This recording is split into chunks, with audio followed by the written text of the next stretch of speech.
Earlier today, Donald Trump reported that the FBI had seized his passports, even his expired passports, so more than one.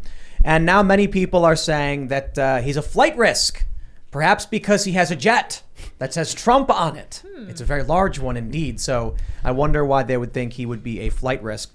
So, yeah, that's the only reason I can imagine that they would do this. Now, apparently the DOJ is going to be releasing more information on the affidavit. We'll see where that goes. But this is all indicative of they're probably going to criminally charge Trump. Earlier today, I was saying I didn't think it was going to happen. I still, perhaps due to normalcy bias, lean towards there's no way they could pull this off, because it's getting Trump supporters fired up. But maybe they don't care. Maybe after this raid, it looks way too partisan. Maybe it backfired on them and their only opportunity now is to lean into it. So we'll see. Donald Trump has warned that something terrible is going to happen to this country, and he's offering to help lower tensions. I don't know if that will be enough or what this means, but the fact that Trump said it actually suggests to me it's worse than we probably realize when Trump is coming out saying things like this, because I think he knows. And we'll get into that. We also have Predict It. Ron DeSantis is now favored on Predict It to win. And I see a lot of people saying, oh, yeah, but Trump's leading in the polls.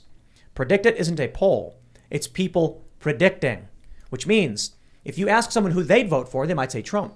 If you ask someone who do they think will win, they're saying Ron DeSantis more than Trump, but it's still fairly close according to Predict It. And it could be because people expect Trump to be jammed up by the DOJ. So we'll get into all that stuff. Before we get started, my friends, head over to eatrightandfeelwell.com and pick up your Keto Elevate C8 MCT oil powder from BioTrust. Again, eatrightandfeelwell.com. You'll get 51% off. The keto diet works wonders, they say. And I got to tell you, I'm not a nutritionist. Take the advice from a doctor, not from me. But when I cut out the sugars and started doing keto, seriously, within like a month, I lost like 20 pounds. And then since then, it's just been steadily down. And I'll say it right now, I'm officially about 168, 169, and I was down from like 200. So no joke. I just didn't care. And then I started taking this stuff seriously and started doing more keto and lost a ton of weight. Head over to eatrightandfeelwell.com. You'll get a 60-day money-back guarantee. Keto Elevate provides 5 grams of the highly sought-after MCTC8, that is medium chain triglycerides per scoop. Free shipping on every order. And for every order today, BioTrust donates a nutritious meal to a hungry child in your honor through their partnership with NoKidHungry.org. To date, BioTrust has provided over 5 million meals to hungry kids. Please help BioTrust hit their goal of 6 million meals this year. You'll get free VIP live health and fitness coaching from BioTrust's team of expert nutrition and health coaches for life with every order, and their free new e-report, the top 14 ketogenic foods with every order. Again, eatrightandfeelwell.com.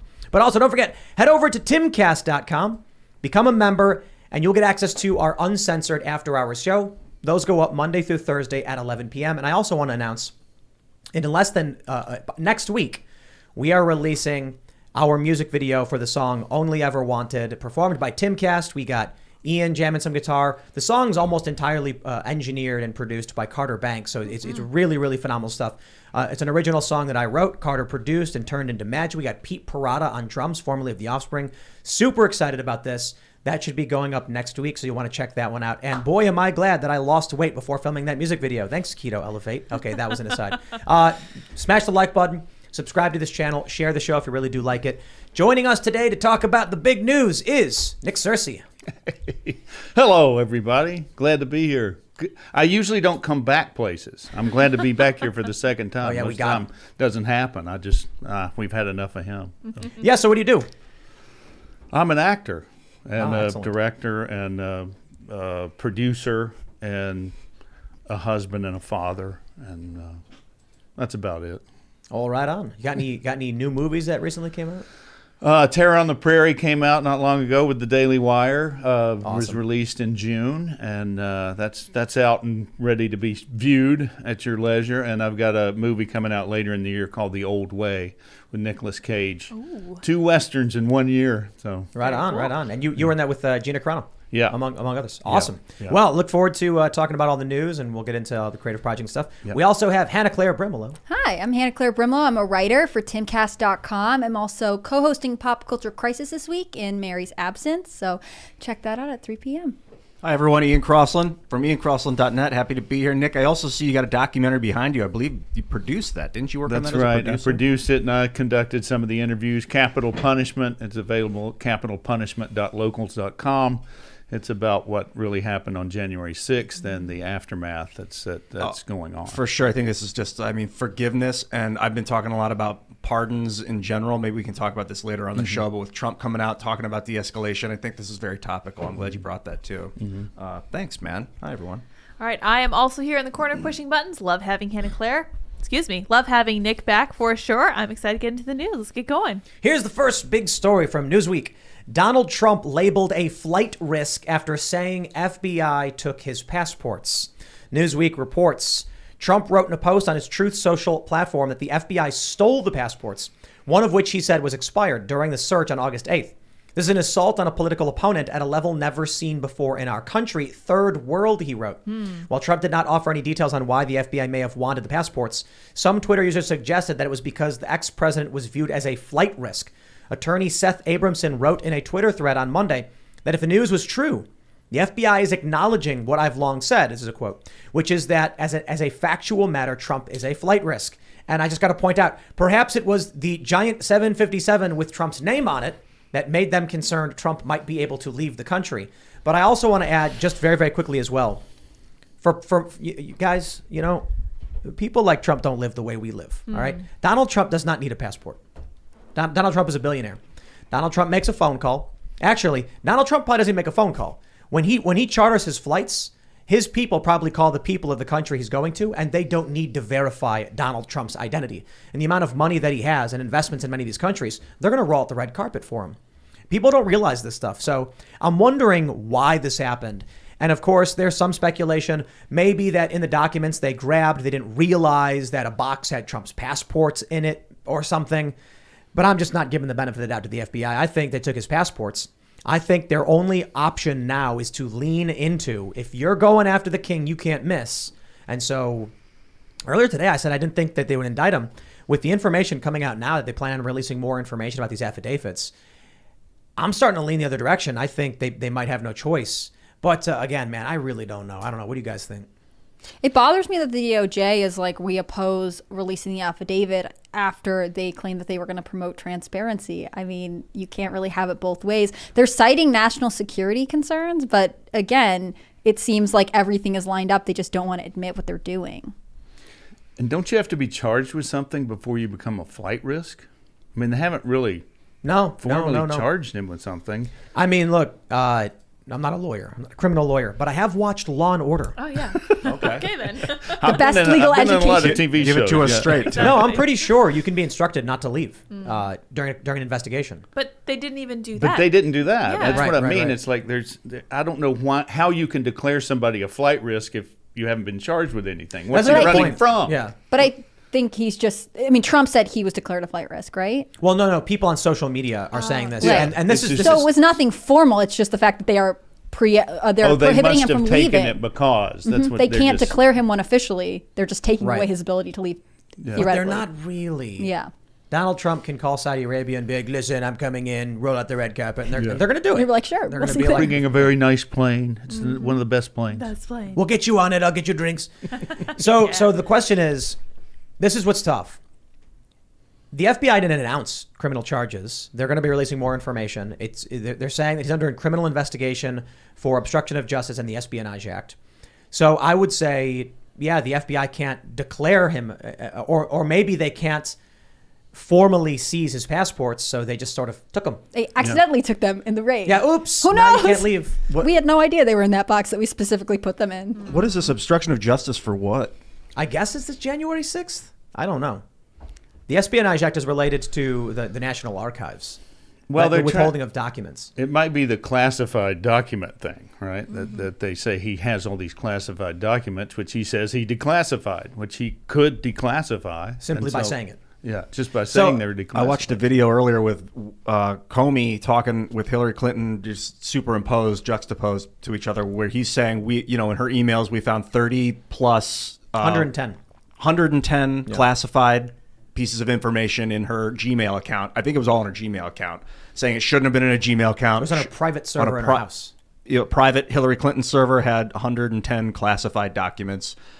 Out of 30,000 public records that she did not have the legal authority to destroy, So we'll keep that destroyed. keep that in mind. Her That she people had destroyed. classified documents in Yes. her personal server. So let's just keep that in mind. I want to keep that in mind when we're talking about Trump. And she's not a president. She was wasn't. Secretary of State, Yeah. which does not have unilateral declassification powers. Right. So here's what I try to explain to people. Imagine you're the president, and you're going to negotiate with Gorbachev about nuclear armaments.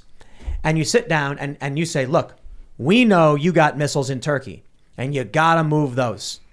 And then he goes, okay, well, then what about your missiles that you have placed in around us? Oh, I can't talk about that. They're classified. Sorry, I have no idea. That's insane. Of course, the president can decide to tell an enemy about our weapons. He's commander in chief. He has to be able to negotiate that. It would be insane to us to be like, let me get back to you and see if I can get the bureaucrats to determine if I, the president, have the authority to negotiate armaments. That's what would be happening with Biden right now. I Right. don't think that they are used to Yeah. That's what Well, should you be can't happening, let but- Biden make it. Biden probably doesn't know anything about the Right. nuclear codes, but that's because they can't, trust him, and they're not willing to admit that. Where I think you're totally right. There's no way for Trump to have been as an effective leader as he was without anything to negotiate with. It doesn't make any sense. But all presidents. All Every presidents. single one of them. Now, again, I'm seeing these memes go around where it's like there was one meme of like a little girl and she's got like a shocked look on her face. And it's like, if you chanted lock her up over Hillary's emails and now you are defending Trump, let's just admit it was never really about the emails. And then I'm like, I'm gonna respond on Facebook because I waste time trolling sometimes, or I should say trolling. And I just responded with very matter of fact, sorted PolitiFact, several sources said Hillary Clinton had 110 confidential emails on a private server, and they politely investigated and then said there was no intent. Have a nice day, even though she was Secretary of State with no declassification power. Donald Trump, after Kevin Kleinsmith was sentenced to probation for fabricating evidence to justify spying on the president, you can't expect me to believe that Trump has done something wrong. No, the benefit of the doubt is gone, and you need to prove you had a legitimate reason to do this. But still, Donald Trump as the president has broad declassification powers, so I just don't see anything here. Not to mention, the warrant for the search of Trump's home said from the first day of his presidency to the last day of his presidency. How is that constitutional? The Fourth Amendment, it prohibits, unreasonable search and seizure. You need to be able to be like, we believe you have this document that says this thing, and we're going to prove it. Instead, they're just like, I'll take it all. Every single thing you got. And, and then an Epstein judge signed off on it. How about that? I'm sorry, a judge who had been a lawyer defending Right. Epstein's lieutenants. different. I want to make sure I'm being clear on that one because it's actually worse than saying It's an so Epstein much judge. worse. Yeah. So bad. I didn't know Epstein had lieutenants. Who are they? Yeah, Oh, my I friend, don't know. Yeah. my friend Larry Correa, who's an author, he said, if I'd put that in a book, that the judge who signed this affidavit worked for Epstein, people would say, oh, come on. The editors would reject it and be like, it's a little too much. You can't, On you the can't do nose. it. Yeah, I wouldn't ever. Well, and there are so many outlets that are like, we're just going to skip reporting that. We don't want to mention it because it starts to sound as sketchy as it really is. Yeah. That's a really crazy story, right? It's all, there's a bunch of viral memes. Viva Fry, I think, posted this. It's a montage. Yeah. Or is it a mural? Yeah, it's Montage? a I don't know. mural. It's whatever. Mural? It's not really a mural, I guess. It's a montage of Pictures. all of these verified individuals saying that they've gotten COVID and they're so grateful to be vaccinated and protected. Now, I'm not going to comment on the COVID nonsense. The CDC put out guidelines saying that their policies now for the unvaccinated and vaccinated are the same or whatever. I'm not here to comment on that. I'm here to comment on the identical posting of all of these people around the world. Makes me feel like there's like one guy behind all the accounts just copy and pasting everything. And then I saw that and I was like, when you guys ever see that video that Deadspin put together where all of the news anchors are saying the exact same creepy. thing? Yeah. It just feels like that. It's like, it really just feels like there's a machine. Like it's all fake. These people aren't real people. They're not saying real things. They're not having real thoughts. And there are world leaders who are of that, and there are news anchors who are of that, and that's freaky. It is a machine, and people are being fed a narrative. But the crazy part is, it's not fake. It's real. They're real people. They're just allowing themselves to be changed by their superiors. It reminds me of the phrase party line. Like when I'm researching stories to write for the site, you'll see that AP News put out a story. AP News does that a lot. And then it gets picked up in 87 different places and there's no other original reporting into this. So you just have the party line repeated over and over again, the same statistics, the same quotes, the same perspective. But because it's multiple outlets, they're acting like, oh yes, we're all reporting this very important story that actually only one of us wrote. It's why the theory that there's like one guy putting out the same post for every country, like, doesn't seem that crazy to me because they just copy what the other people are doing. Dead internet theory. You guys know about that? You know about that, Nick? Dead internet theory? The idea is that sometime around 2016, the internet basically became fake. Like almost all of the posts are made by AI and bots to manipulate public opinion, and the average person doesn't really engage anymore. And I don't know if I would believe that, but I would believe that mass censorship was enacted on such a scale that the average person has no voice and only a small percentage of approved people are actually posting. And that's pretty much reality. Yeah. Well, I'm so shadow banned. I mean, my posts don't get very much penetration ever on Twitter. Right. I think we see it a lot that when it comes to censorship, high profile people get censored periodically. But it's always the smaller accounts who get hit instantly without notice and without reason. It doesn't make sense. And I hear this from people when I go out and talk. I'll meet some regular guy and I'll be like, I had 100 followers and they banned me because I posted a news story. And who are you going to tell? What are you going to do about it? Right. So that kind of makes me feel like, if we go back to when Elon Musk was trying to buy Twitter, now he apparently doesn't want to buy it. When that weird shift happened and overnight people associated with like libertarian, conservative, or independent all saw a massive gain in subscribers, and the left saw a massive drop off.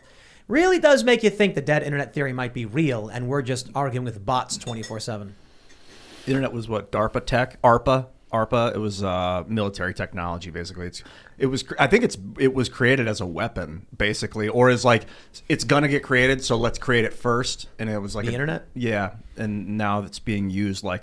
I mean, I was watching Jimmy, Bright Insight. He does research on, I don't know what his last name is, but Jimmy is his first name. His YouTube channel is Bright Insight, talking about search results coming back. And like he would search like January 6th, and then he'd say 800 or 8 billion search results. Here you go. And every page he'd go to would be showing him the same results. It would be Wikipedia at the top, a certain January 6th page they want you to see. Then he'd go to like next page.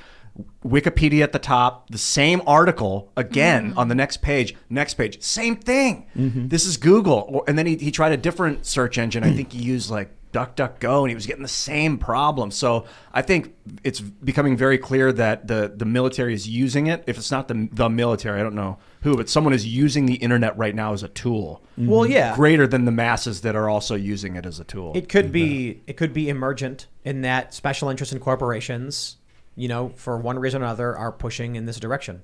You can say it's political, you can say it's criminal, you can say it's capitalistic or whatever, but there's an incentive for Google and these companies to do what they do. I honestly think, have you watched The Orville? No. Seth MacFarlane's space show? No, I'm not on it, so I don't watch shows that I'm not on. Oh, okay. Oh, it makes sense. I feel like that's the opposite of what a lot of actors say. Like, I never watch my own movies. The Orville started as like comedy Star Trek. And they did a new season on Hulu, which is dead serious. Actually, I think it's really good. They had one episode where there's a planet of only men that are trying to force gender transition babies, and they're like, basically, people are smuggling little girls off. It's crazy. But anyway, in one of the later episodes, they talk about how when there's no currency anymore, because in their sci-fi future, they invented matter replicators like Star Trek, and so they're like, there's no more need for money or currency. And so this person from a lesser developed world says, then why would anyone do anything? And one of the characters explains, to do good for society. And then it got me thinking about where we are now in the United States and why people aren't working. Somehow people aren't working. They have money. I don't know. You had that CNN news anchor who said that, I can't remember her name, but she said she was quitting as part of the Great Resignation. And so I'm seeing something happen where all of these people are quitting their jobs, announcing it on TV. And I'm like, you must have money where you don't need to work. How are people not working? Well, we heard with pilots, for instance, there's a shortage because they all retire. It seems like what we're seeing right now is what happens to a society when currency is not particularly valuable and survival is easy. Virtue becomes currency. So instead of trying to have cash and use cash to flaunt your wealth, wealth is meaningless. Everybody's got air conditioning. Everybody's got clean drinking water. Everybody's got a hot shower. So what do you have to flaunt? Well, some people will get gold chains, and some people will stand up on a pedestal and scream about how virtuous they are.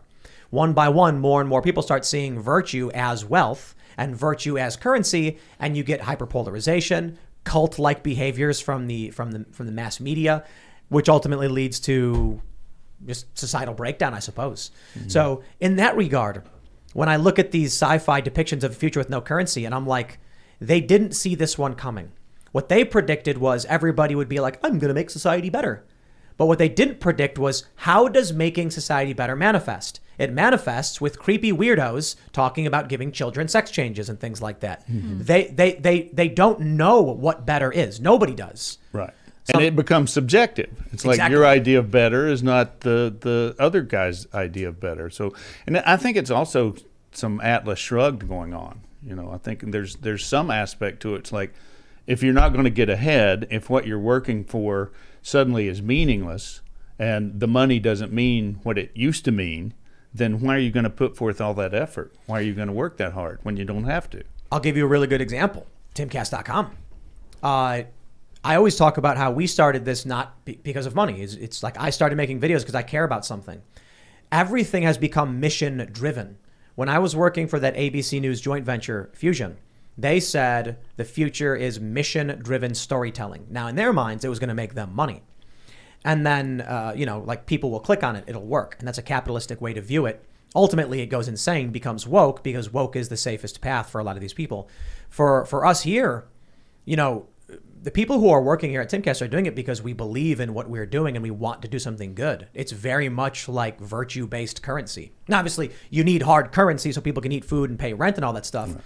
But I think, for better or for worse, you're going to have a society built upon who is actually doing good, who thinks they're doing good, and who is doing bad, but thinking they're doing good. How that will end up playing out, there's no guarantee anyone wins, but I can say cheaters win, man. As much as people want to rag on cheating, if you cheat and you don't get caught, if there's 100 people racing and someone cheats, they're going to win. I mean, you look at these blood doping.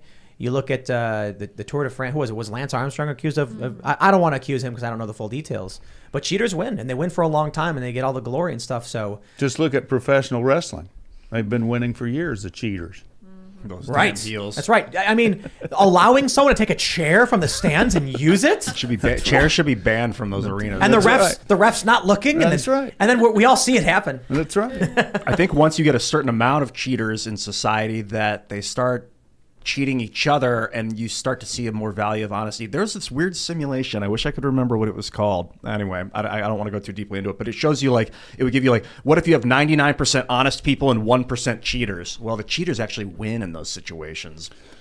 They win in all situations. Not unless there's cheaters. If it's 99% cheaters, they tend to cannibalize themselves, and That's then true. you find virtue coming out It's hard of for it. them to win against one another. Right. That's a good point, actually. But it's also who gets to define cheating. If you have the government that says cheating is actually fair, which is what you have in California, you can't get those people out of office because you can't vote them out. It's not possible. Well, it's like changing the definition of inflation, right? But we'll clarify that. I think you can vote them out. The problem is you've got a zombie cult. You've got imagine this: if everybody woke up at the same time and in California and voted, then yes, those politicians would be gone. The problem is these people believe the lies from the media, and there's no convincing them. You can show them every article in the world that Russiagate was a lie, Ukrainegate was a lie. These people still believe Justice Smollett. These people believe the nuclear document story that just came out. There was no evidence. Washington Post cited anonymous sources familiar with what the agents were looking for. And that was fact. Responsible, factual reporting. How do you convince someone, if they keep believing all this stuff after lie after lie after lie, to do something else? You don't do it. I mean, I don't know how you do it. Well, there's a lot of those people, but there's also a lot of other people in California. There's a lot of people like me that don't believe that stuff. And I'm telling you right now, I think Newsom was recalled But the way they structured it, the mail-in ballots and everything they did, look what they just did with Gascon. But they disallowed over 200,000 votes out of the 200,000 signatures out of the 715,000. They just disallowed those so that the recall didn't work. So we'll definitely get into that story for sure. Yeah, the recall. They've said that like 88,000 were not registered voters. They said, and then we have to verify those things. But the issue I take with it's too defeatist for me, man. It's frustratingly defeatist. You've got right now a historical defeat that's supposed to be coming in the midterms, and every time someone comes out and says no, you can't win, then people give up and then they don't vote. Yeah. It's a self-fulfilling prophecy. When in reality, Donald Trump won, and it caused such chaos and tumult for the establishment that it's brutal chaos. So no, I disagree. The thing is, though, look, he won in 2016 pretty handedly, and we saw Time not News. really. It wasn't. You're right. It wasn't a landslide. 88,000 votes between That was three like a states. shoestring. But that's just because they didn't steal enough. I mean, that's why they were so mad in 2016 is they thought they'd stolen enough. I really don't think so. I think they wouldn't have run Hillary Clinton, who she thought it was her turn. They think they're invincible, and they lost. And I think it's quite honestly, I think it's kind of insane to think that Donald Trump actually wins. They have to use the full force of the DOJ to go after him, to jam him up. But then this idea is that Trump secretly won the whole time. They're going after Trump with the DOJ because they have no idea how to stop him from winning. If it was true that they could cheat in the elections, they would not be going after Trump. They would not be raiding his house. They would not be taking his passports. They'd sit back and laugh because they're the cabal. But the reality is Trump got 74 million votes. He got 12 million more votes than last time. Now, I certainly think we can take a look at 2020 because, I've seen all the stuff that came out in 2000 Mules, and I think there are questions for sure. But the reality is COVID lockdown, sports are gone, movies are gone. And then I get to watch all of my skateboard friends who don't know what Supreme Court justice even means post videos of themselves dropping mail-in ballots for Joe Biden. And then what happens is Donald Trump comes out a month later telling everybody that's not actually why he lost, and then they lose the Senate because of it. Trump won in 2016. Trump and the Republicans in the establishment in many states voted to change rules that heavily favored Democrats, whether they realized it or not. Probably a lot of them realized it was going to happen. Now they have to use the FBI and the DOJ to go after Trump because he will win in 2024 unless they weaponize the DOJ against them, because they don't have control of the election system. See, I disagree, because they're not just going after Trump. They're going after everybody who supports Trump. Which proves their desperation and inability to control an election. No, which proves that that's part of the cheating. They're trying to neutralize all the people that do support Trump. If they could cheat, why would they need to go after Trump's support, and why would they need to try and indict him? Because they cheated in 2016 and it wasn't enough. And they know now that it's even worse. That makes no sense. It makes perfect sense to me. They lost in 2016. Then they sent Russiagate after Trump. They sent Ukrainegate after Trump. They made up lie after lie in the media over and over and over again. And that worked. But Tim, you just said Trump got 12 million more votes. That's right. In 2020 than he got Joe in Biden 2016. got more. You don't think that happened because they cheated? There's absolutely no way that Joe Biden got 81 million votes. You're wrong. There's no way. He got 20 million more votes than Obama. That's right. Did Obama have a pandemic? Before Obama, did they shut down movies? But the pandemic allowed them to do the mail-in ballots. And mail-in ballots gives huge advantages to urban centers, regardless of anything else. So if your argument is that it was cheating to change the election system, like in Pennsylvania, by implementing universal mail-in voting, I understand your point. The issue I take is when people started claiming widespread fraud and things like that. And the issue with it is they didn't need widespread fraud. They needed fraud in 6 counties. So to clarify then, that is what I refer to with the idea of widespread fraud. The issue is it's extremely easy for Democrats in 6 counties to spend tons of money to go door to door and say, fill that out, put it in the box right there. Did you do it? I'll wait. Republicans can't do that. When that happens, It is extremely easy when you've taken away people's jobs, when you've taken away their entertainment, when you've blamed Trump the entire time. When Donald Trump started doing pressers nightly, CNN and all these other outlets, immediately they canceled showing his live events because it was improving his ratings. Right. The whole goal was to manipulate people into voting in their direction. I am honestly, I'm flabbergasted at the idea that Trump did win in 2016, but people still think they cheated, which I don't understand. He won. He literally won. They've been cheating for decades, Tim. But they didn't just start in 2016. Cheating? I'm talking fraud, voter fraud. They've been stuffing ballots. They've been Look at what happened with the Minnesota Senate race with Al Franken. Trump is evidence to the contrary. What happened with Al Franken in Minnesota? Well, they kept finding more votes. That's how Al Franken got in the first time. It's like he lost, and then they said, oh, we found these 500 votes that were in the back of a church, or they found something in the back of a car. They found enough votes, and they've been doing this for years. They've been doing it since Kennedy-Nixon. I think it's not out of the ballpark to suggest that it's definitely possible that people have been cheating voting systems since the dawn of man. But without hard evidence, it's impossible to make valid claims. And it's people that cheat are very good at hiding the evidence, which is, so that's why good criminals don't get caught. I'll tell you what bugs me is there's a lot of stuff that came out in 2020 that was easily proven false. And it's frustrating. There was that video of ballots being pulled out from under tables, and it was just like, if you watch the actual security footage, you watch them take ballots and put them in boxes and put them under the table, and then you watch for several hours. They pull them out and then they start counting all at the same time. And I'm like, those ballots came in the same normally, and people were like posting these memes claiming that the ballots came out of nowhere from under the table, and I'm like, watch the full video, please. But what's really frustrating is, for one, I fully support an inquiry and investigation into all of the elections, every single one of them. After a year and a half, there's nothing to show for it. I mean, I've had multiple people on to talk about this over and over again, and it's surprising to me that despite causing the defeat of Republicans in the Senate, Republicans still keep saying over and over again that they can't win. It's like, bro, November is in 3 months. You need to be telling people the opposite. You need to be telling them you can win, you're going to win. Make sure you get every single one of your friends out to go vote. Instead, you've got people coming out being like, what's the point? You're going to lose anyway. That to me is insane. I'm not saying you can't win. I'm saying they're going to cheat. You have to overcome the cheating.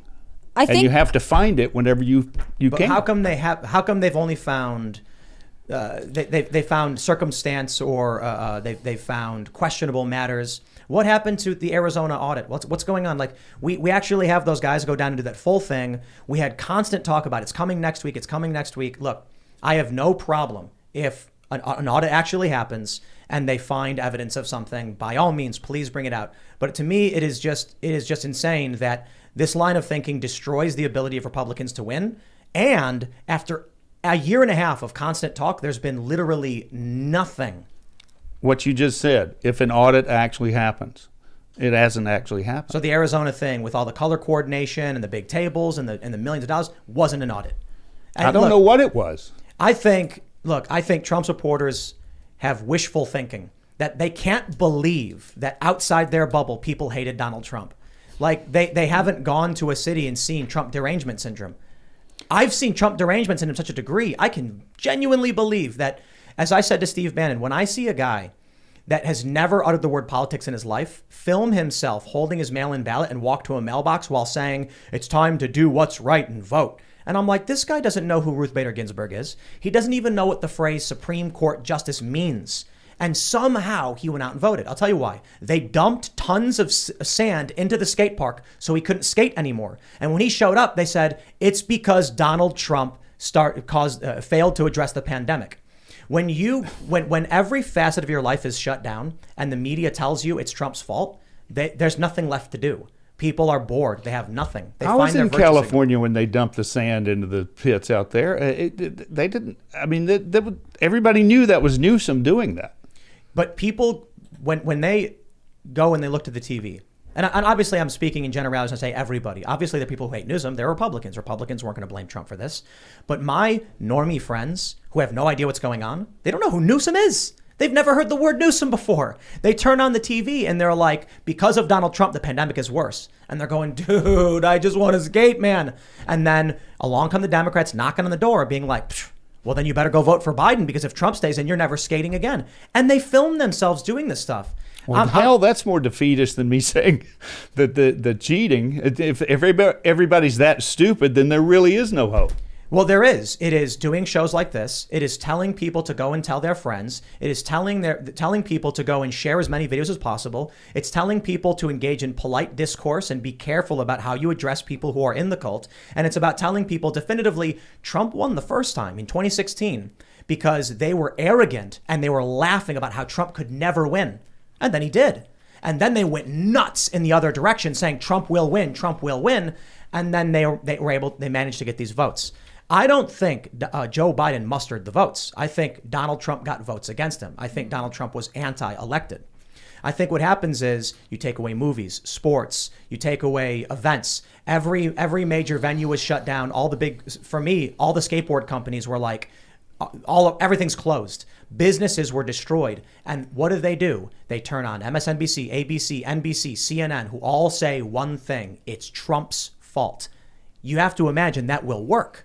And if that messaging is happening and we immediately went from that into the special election in Georgia. They even showed on like CNN, a guy outside a polling station saying, I'm not going to vote because they cheated anyway. And then I'm like, there it is. Thanks to this narrative, you've just suppressed your own vote. And sure enough, Democrats got 50-50 in the Senate. I think there's nefarious BS that happens at the highest level of politics. I think these people play dirty games all day and night. I think there's trading tit for tat for rule changes. The Pennsylvania Republicans did a deal with the Democrats to implement universal mail-in voting because they thought eliminating the down ballot vote would benefit Republicans, not realizing universal mail-in voting would basically destroy their chances of winning, either because they hated Trump, they wanted to cut a deal, or they were just really dumb. But that literally happened. Democrats won in Pennsylvania because of universal mail-in voting, because Republicans in October of 2019 agreed to it through a formal process. It was challenged. The Supreme Court of Pennsylvania recently upheld the constitutionality, which I think is wrong. You can argue their ruling was incorrect. You can argue that's cheating. I hear you. But I just think it's important to clarify because we're 3 months out from the November midterm election, and I am really, really trying to make sure that everybody has the full charge, storm into battle mentality of getting all of their friends going out and proving that they can win. Do you think there's a significant part of the Republican Party that is part of the swamp that hates Trump? I think that's most of them. That's most of them. Most of them. That's right. Which is why some of the Republicans have agreed to some of the things that you're talking about. But I think it's important to clarify what cheating is. Right? Because there are people who think there's servers in Venezuela. There are people who think that the ballots weren't real ballots in the first place, like they came from China and things like that.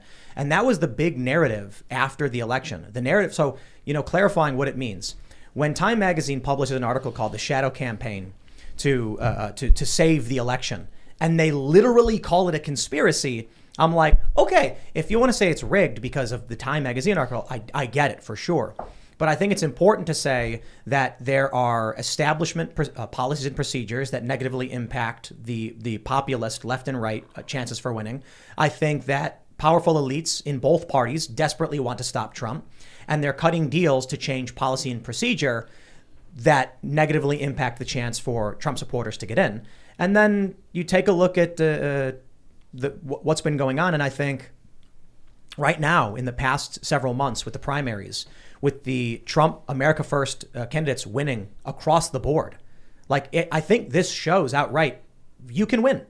That you should not be holding on to these ideas of they're going to cheat or whatever. It's like whatever is going to happen, you just need to get all of your friends and go vote, whatever you think can happen.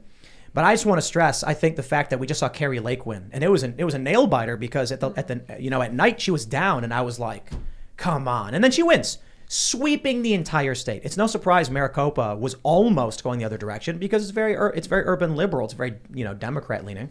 But she ends up sweeping across the board. Joe Kent wins. All of these Trump MAGA candidates are winning. If the party really had the power to stop them, these guys would not be winning. If Trump could win in the first place, they wouldn't. Then it proves he can win. And I'll stress it again. They are trying to, it appears, indict Donald Trump because they can't stop him from winning. So I'll leave it at that because I don't want to just keep ranting. Every time someone comes up with this, it's like we have to go into a full tirade explaining, my views on this. But it's primarily because November, the election is less than 3 months away, and everybody needs to have in their hearts, you can win. I do not believe it is. I don't believe that narrative. I hope you're right. I don't agree with you, but I hope you're right. Kerry Lake just won. Something that comes up. No, that's great. The problem, it's not going to stop me from voting. I'm still going to vote. Is when that there's a corporation called Dominion or whatever you want to call these different corporations that tally the votes on their digital machines behind the scenes.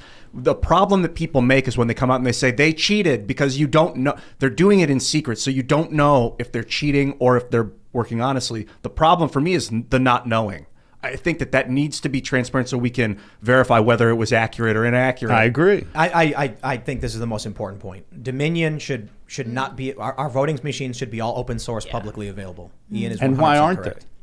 they? Well, that's a rabbit hole that we could definitely ponder on. It's a favorite topic for Ian. It's crazy to think. But good question. I mean, but it's the most important thing said of anything pertaining to any of this. At the end of the day, regardless of what you think about the election, what needs to happen is we need to have sweeping reform on our election systems that if we're going to go electronic, the source code has to be publicly viewable and very easily accessible. Mm-hmm. And even then, let's be real, who's going to understand the source code? But this means everyone will be allowed. So there's equal playing field. Every political party can hire their tech specialist to review it. That's what needs to happen, or paper ballots.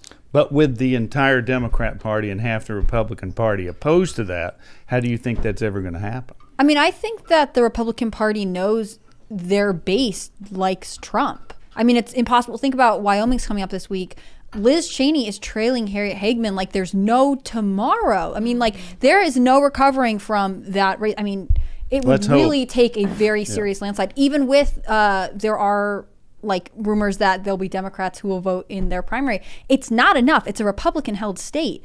I think that even though there are parts of the party that don't support Trump, they have seen the tides turn. I mean, it's almost impossible to deny that Trump's popularity is solid. And they risk their own seats by trying to ally themselves with a narrative that's losing with their voters.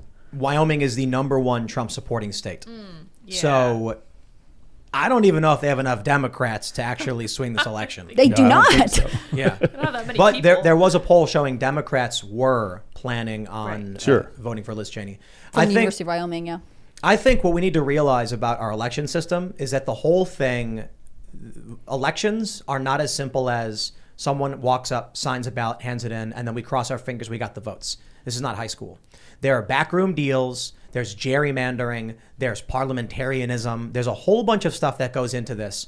The redistricting of states. It's hey, elections have consequences. Based on the census, which they admit they get wrong. I mean, it's just crazy. So the reality of it is when in Pennsylvania is the best example. They changed the voting law to implement universal mail-in voting, seemingly in violation of their own constitution. And we had Sean Parnell on talking about this, that they actually initially, they changed the language of the bill they were going to introduce because they realized it violated the Constitution. A lower court actually agreed with them and said, we think this will be found, sustained on the merits. And then ultimately got thrown out for standing just before 2020. Then it was found earlier this year to be unconstitutional. The voting system, universal mail-in voting in Pennsylvania, was deemed by a lower court unconstitutional. The Supreme Court of Pennsylvania, I believe it was the Supreme Court, just upheld it as constitutional, saying nothing in the Pennsylvania Constitution forbids universal mail-in voting. That's an argument to make in court. The Constitution says absentee ballots must be for these reasons. And their argument is mail-in voting and absentee are not the same thing. Okay, well, that's ridiculous. But this went through a legal process, and now we've got a very serious problem in this country as it pertains to Pennsylvania, but that finally made it through. It's going to be interesting. I think one thing that needs to happen is Republicans need to realize it's an uphill battle with mail-in voting. And if that's the case, y'all better start driving to all of your friends' houses as soon as early voting starts. Because the Democrats, this is what I try to explain to people. In one unit in Manhattan, you might have 1,000 voters. One building. And two people can knock on all of those doors in a day. And they knock on the door, and there's an answer, and they say, you got your mail-in ballot, it's right there. Why don't you fill it out? All you got to do is put it right here in the mailbox by your door, and the mailman will come take it. Or you just throw it under your floor or drop it downstairs in your mailbox. Mailman will come and take it. You don't got to do anything. That works. If a Republican wants to do that, they got to drive in a rural area, a quarter of a mile every house they go to get 1 or 2 voters. So this is why I think universal mail-in voting was entirely negotiated by Democrats to benefit themselves. You can argue the Republicans in Pennsylvania sold out Trump because they hated him, but they got a deal too. They had that down ballot thing where people in Pennsylvania could just vote down. But let's advance from this topic so I don't just beat a dead horse, because we do have this story from the South China Morning Post. Civil war and dirty bombs. FBI and U.S. Department of Homeland Security on alert for threats after raid on Trump home. U.S. law enforcement agencies prepare for potentially violent fallout from FBI raid on Donald Trump's Mar-a-Lago home. FBI and DHS identify multiple articulated threats and calls for the targeted killing of judicial, law enforcement, and government officials. Yo, there's another story from Axios that goes along with it that I don't even know if I can start getting into, because the language used by this guy is so egregious. Pennsylvania man arrested for threatening slaughter FBI. This is... What? It's I don't know. You guys ready to drink? Civil war? Oh, my. So I said it the first time in the title of the South China Morning Post article, but I'll tell you this. While the FBI is claiming there are these very real threats and that they're concerned about them, Jane's Revenge has admitted to engaging in terrorism. They've taken credit for this. And where's the FBI? I'll tell you where it is. No, it's just Marjorie Taylor Greene trying to get them declared a domestic terrorist organization. I mean, the FBI is not just, it's literally her. I mean, I'm sure she has support in Congress, but like no one is taking action against James Revenge. Remember when, when you're reading the headline, they're threatening government officials. Do you remember when that guy showed up at Brett Kavanaugh's house? I mean, they're acting like, violence is one-sided, which it really is not in this country. And obviously, I think most threats come from extremists that don't represent the majority of people on either side of the spectrum. But this is very bizarre, but we forget that it's double-sided. I think it's actually simple. If you're the FBI and you're raiding Donald Trump, the right is very mad at you. If you're the FBI and you're investigating Trump for Russiagate, the right is very mad at you. And so imagine you're sitting in your chair and you're, reading the news, and all of a sudden Antifa is just screaming, they hate you, you're evil, you're corrupt. And then people on the right are not really saying a whole lot. You'd be like, man, these guys are crazy over here. They won't stop talking about how they want to do evil stuff. This is what the FBI is basically doing. For one, this is an example of their overt political bias. They engage in weaponized politicking, going after Trump for Russiagate, clearly fake. The FBI, Kevin Kleinsmith, I believe his name was, altered an email fabricating evidence to justify spying on the Trump campaign. Mm-hmm. Then Trump supporters get mad at the FBI, say you're all corrupt. Then a bunch of other FBI agents who are not involved and don't know that this corruption is occurring just think the Trump supporters are crazy because, hey, I didn't do anything wrong. Then the FBI starts pointing at the people who are pointing at them, and they're completely ignoring Antifa and the far left. And cherry on top, they're getting all their news from the corporate press, who's been actively defending, Antifa and the left to a great degree. Not all the time, but to a great degree.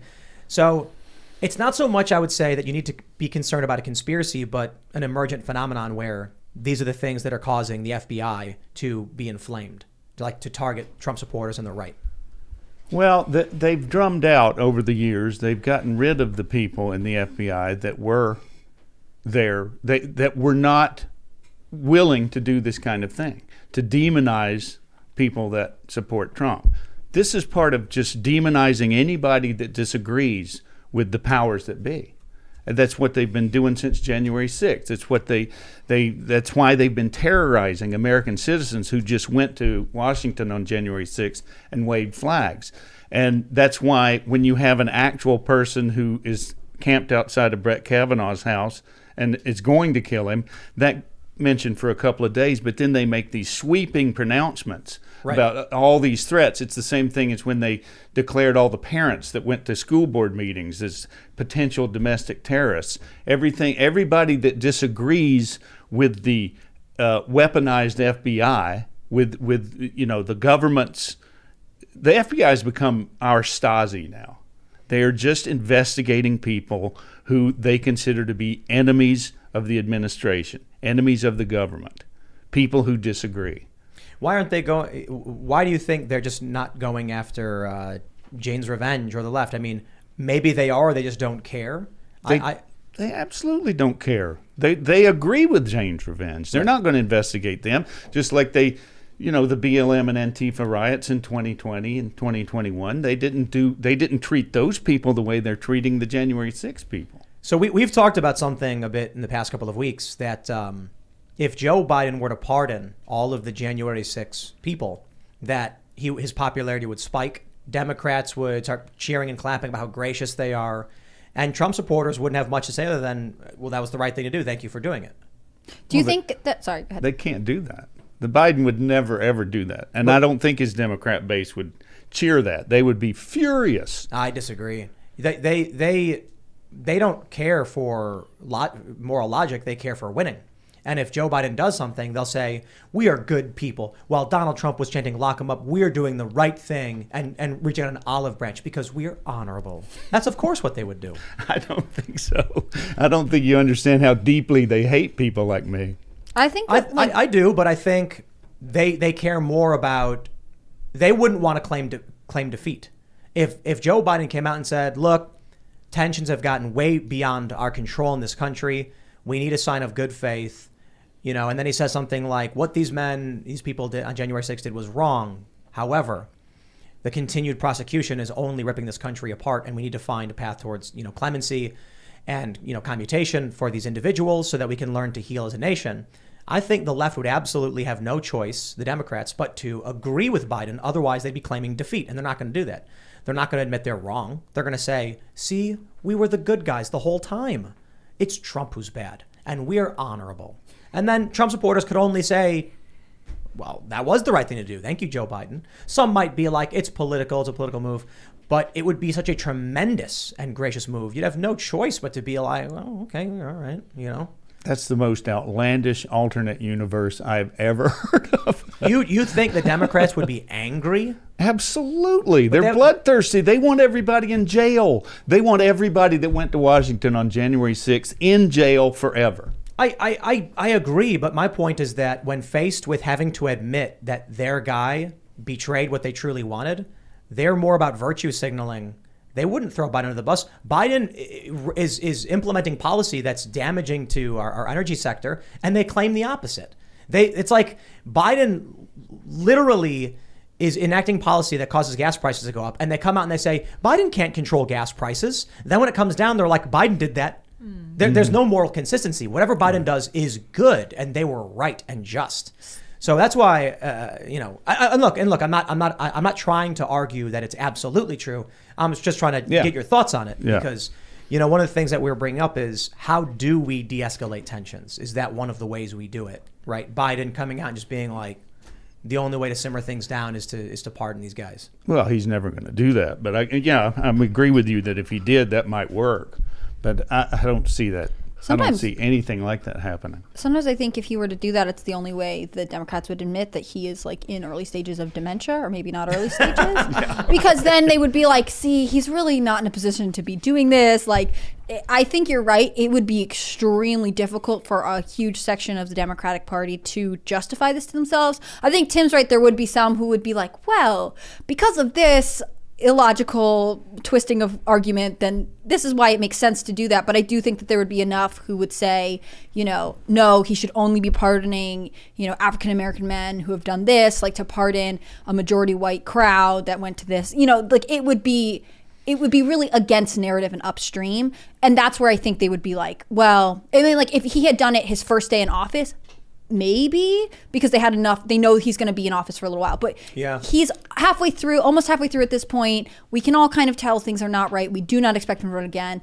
If he were to pardon all of January 6 prisoners, which of course I wish he would probably just get well, it's time for Biden to retire. We didn't really want him here anyways. And how do you get from the worst attack on our nation's democracy since the Civil War to I'm just going to pardon everybody? It's COVID. I mean, we got to acknowledge that COVID caused massive strain and stress on people's psychology. It's not just shutting down what happened as a result of COVID and the response to COVID, but the COVID virus, when I had it, I was angry, man, and I was stressed out. And Tim and me got into it one day. We were yelling. Like it causes people to feel like crap and to get mad. And so many people went nuts over the last 2.5 years. Like, pardon all those people that were smashing up buildings in the summer of 2020. Pardon them. Pardon Hillary Clinton. Pardon James Clapper for lying under oath. Pardon the people that are sitting in solitary. No. We need to scrub clean the last 200 years of insanity that we've declared on ourselves. The slaveholders, pardon them all, man. Pardon all the runaway slaves. Pardon them all. Ian, like, when Just do you pardon stop literally this, everybody. though? Just like fresh start, everyone. You're That's out. right. You Let's snap your open the fingers like jails. Thanos. Would you keep pardoning people after that, though? Like, I understand the instinct to want to be like, let's just start over, but I think that, like, the memories of everything that's happened runs too deep. You wouldn't actually give people a sense of justice or satisfaction. It would just be like, we're making the score 0, except we all secretly know it's not 0. I don't think Abe Lincoln thought he was doing like what was politically correct when he freed the slaves. He just knew it had to happen. He said anything no. to keep the union together. He wouldn't have pardoned the slaves if he could have kept the union together. He did not. Yeah. It wasn't about morality for him. It was about preserving the sovereignty of the nation. And the economy, and basically. it was also about destabilizing the South, because the Emancipation Proclamation was basically saying to all of the slaves, which were in southern states because the north states were free, rise up against the government there. It was weaponization of if anything. I mean, look, Abraham Lincoln got in. The Civil War had technically already begun. Bleeding Kansas was going on. Several states had already seceded.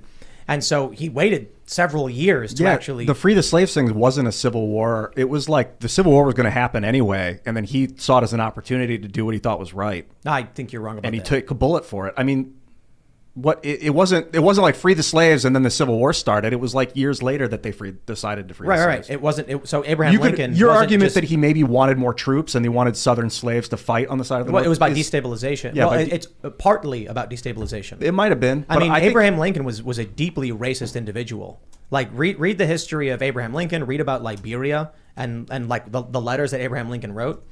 But this shouldn't be surprising to anybody. I'm not trying to impugn the honor of Abraham Lincoln. I'm just pointing out back then, like, literally everybody was racist. And so people like to look back and base past history and morality on modern sensibilities, which is just not correct. Yeah. Right? Abraham Lincoln did not want to be the president during the collapse of the United States. And so it was very political. I mean, the dude suspended habeas corpus up through a corridor from D.C. through Maryland to Pennsylvania, where they were just arresting people without charge and holding them indefinitely. This is not a guy who believes in freedom and doing right. It's a guy who believed in winning by any means necessary. I think the slavery thing was like a moral thing for him. No, he said, if I could have kept the Union together without freeing slaves, I would have done it. I mean, he was completely dedicated to keeping the Union as a nation. I think we're taught that in school that it is about slavery and it's about morality because our sensibilities have changed. And I think if you were president now, in that time, you would have behaved differently. But for Abraham Lincoln, it wasn't about slavery. And I think we're just told to turn a blind eye to that. It was about preserving the Union. The economics, yeah. He wanted the money from the South. Mm-hmm. I think it's complicated. I mean, there's a really great letter Ulysses S. Grant wrote where he said that the Union sacrificed blood and treasure to admit these states into the Union.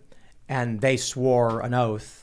By seceding, they were in violation of their oath and effectively stealing that blood and treasure for themselves. And so he wrote that any man has a right to rebel against his government or leaders or authority or whatever. Just know that if you lose, you will have to live under their command and penalty from that point forward. So it's interesting actually reading what these guys wrote about what was going on back then. It's truly crazy stuff. Let me jump to this next story. We'll keep the conversation going. Donald Trump warns terrible things are about to happen to the U.S. This to me actually is more serious than I think a lot of people probably realize on the surface. The former president said that the temperature, because the temperature has to be brought down in this country, he's offering any assistance to the DOJ to try and calm things down. He says, if it isn't, terrible things are going to happen. I think Donald Trump realizes when you see the story from Axios about a guy threatening FBI agents, about a guy going to an FBI field office, about, just the fact that they're going after a president. It's not so much that Trump realizes he's in trouble, that they're coming after him, but people are ready to snap in this country. And the left has long been ready to snap. They've been snapping for a while. And now the right's ready to go out.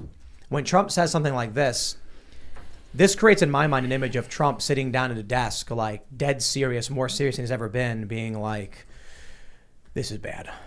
This is real bad. And I think when Trump notices it, it's probably worse than we even realize. I have to wonder what a Secret Service detail is telling him, or the things that he might be seeing. And I think the left's view of this is probably like, Trump's trying to save his own skin, right? Yes, he's saying it's, look, hey, there's a big problem coming for us, when what he means is for me. And then people have a tendency to externalize their own fears when they're really in trouble. Like, I don't think that's what it is. I mean, I think he's talking about food shortages. I think he's talking about inflation, that it's all going to get worse, that tensions are high now, but it's going to get much worse. And I think that part of it's going to be, Biden's already announced, we're probably looking at some food shortages. He did that months ago.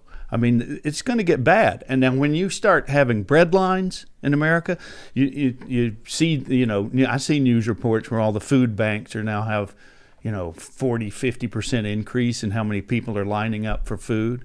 I mean, if that starts happening, then you're going to see violence. Do you think that is the richest country that Earth's ever seen? Have you given up? Have you given up? Do you feel like it's inevitably going to fall apart and then just? I think that there are forces within our government that are making it happen, that want it to happen. They are trying to force a civil war. If you accept the premise, like I do, that the left is literally trying to destroy this country. They hate it. They hate the Constitution. They hate the country as founded. They've been teaching our children for decades in school that this is a racist, evil country. If you accept the premise that they want to destroy it, what's the quickest way to do that? The quickest way is a civil war.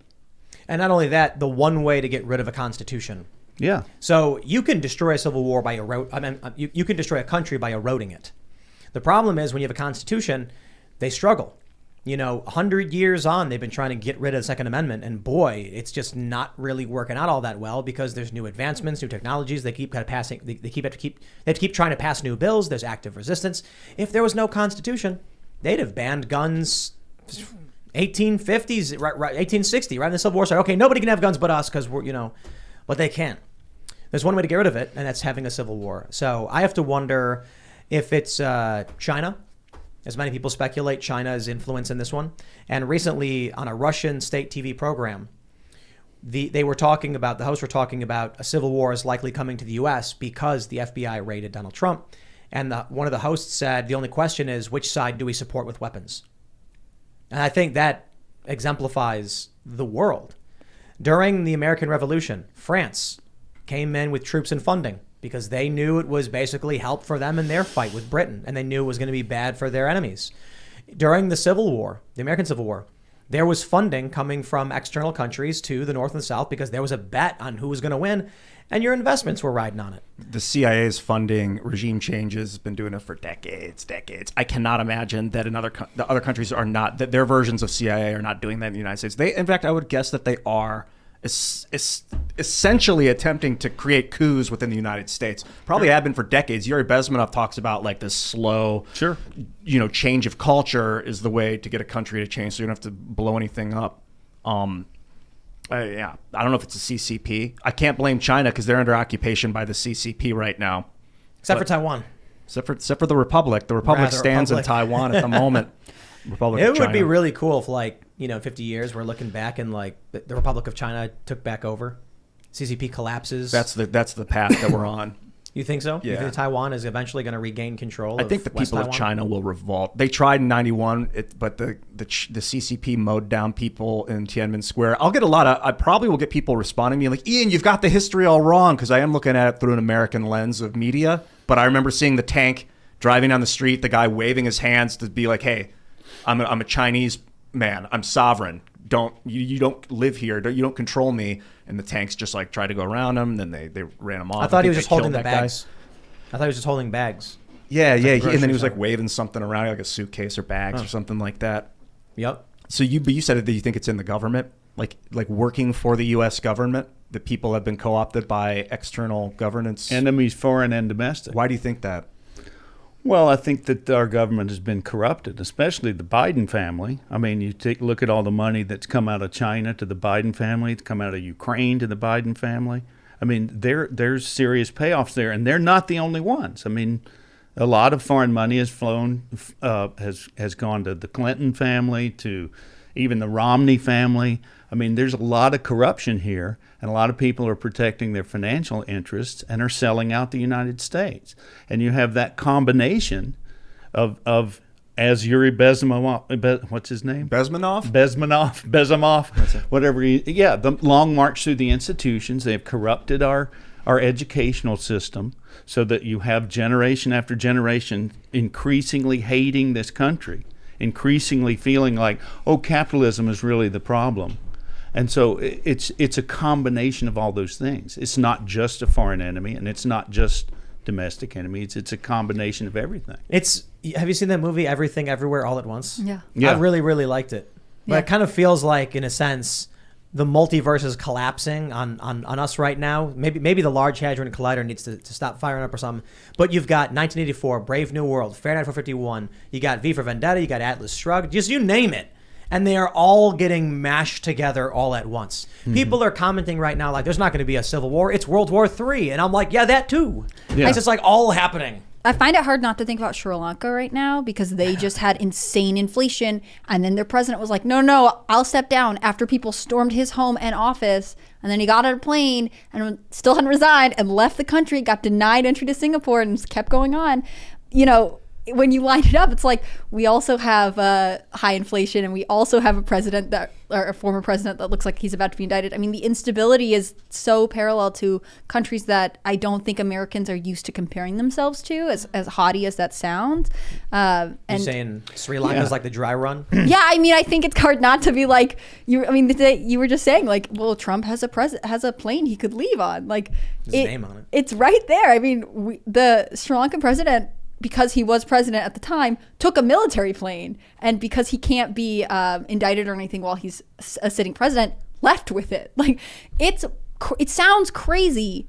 This is while people were storming his office, his house. People were occupying the prime minister's house. Like, it sounds crazy, but at the same time, you know, that kind of stress and chaos that high inflation brings, we are also feeling it in America. It's just on a micro level in comparison. It doesn't mean that things can't get out of hand in the same way. And we're just not used to being compared to countries that we think we are more stable than. It's that belief that it can't happen here. It can't happen here. Yeah. We think this all the time. Even though it literally is happening. Mm-hmm. It's happening. I mean, it's fascinating to look at the circumstances in Portland. The various circumstances. I mean, the firebombing of the federal building, but worse still is when Aaron Danielson got shot twice in the chest by that BLM guy. So, I mean, the feds went after that dude and claimed he went for a gun. They ended up killing him. I'm like, that's kind of a crazy story. But you take all the street level violence and then you add in the big hits. The former president had his home raided by the FBI. His former senior advisor, I believe, Bannon what was Bannon's position? He's an advisor to the president. Senior advisor, something like that. Yeah. Arrested, being charged. Peter Navarro, shackled. These things are, I mentioned this last week, but I'm curious your thoughts, Nick. When we talk to people, or when I read history about some of these other countries where civil war happened or revolution happened, there's like always mass killings and conflict, and they always interview somebody who left, and Nazi Germany always being the easiest example for everybody. A Jewish family leaves right before the Nazis rise to power, and why? And they say something like, we saw them dehumanizing and demonizing and thought we better get out of here before it's too late. Then you had many, even Kristallnacht, the mass destruction of these Jewish businesses. People still stayed, despite everything, but people still fled. When I see stuff like the former president being raided, when I see the FBI saying that symbols of American history are extremism, the Betsy Ross flag, the Gonzalez flag, the Gadsden flag, they're telling you your own history is extremism. Like, these are all signs that in any other country, at any other point in history, families were already fleeing, seeking safety in other countries. It's happening now here. I have a friend who told me a story about talking to his niece about what she learns in school, and he said she'd never heard of the U.S. Constitution. She didn't even know what it was. He said, "Don't you say the Pledge of Allegiance at school anymore?" And she said, "No, we say a pledge to BLM and Antifa. We say a pledge to diversity and tolerance, inclusion." And they don't say anything about the actual Constitution of the United States and how this country was founded. Is this a private school in California? What is this? It's a school in California. Is it Well, public? there you A go. public school? I'm not sure about that. I got to get this pledge. I want a transcript of this. I know. Pledge. I've heard of this too. I want to get a. This is the most wild pledge I've ever heard of. No, there's been tons of stories. I think Yeah. Libs of TikTok had the story Yeah. where the teacher was like, "We have them all pledged to the LGBT flag or whatever." Wasn't it? It was Buttigieg's husband. Yeah. Who had a camp where they did that. That's where right. they Oh, had. wow. Yeah. Good point. So you could probably find a video of it. Yeah. Yeah, Right. But the other thing I was going to say is, the thing about the Trump raid at Mar-a-Lago, it being so galvanizing, to me it was like, I've seen this happening over and over again to private citizens in the United States. That's what my whole movie is about. And a month ago, 6/22 of this year, a woman called me and told me about a raid that happened at her house. This is like 19 months after January 6th. The FBI storms into her ranch. Her and her husband are asleep. It's the middle of the night. They have security on their gate because both her and her husband are security people. They trained in weaponry and stuff. They provide security, and they see people at their gates. And she says, "This isn't a deer, honey. There's people out there." And all of a sudden, they just break down the gates. They come barreling down their driveway.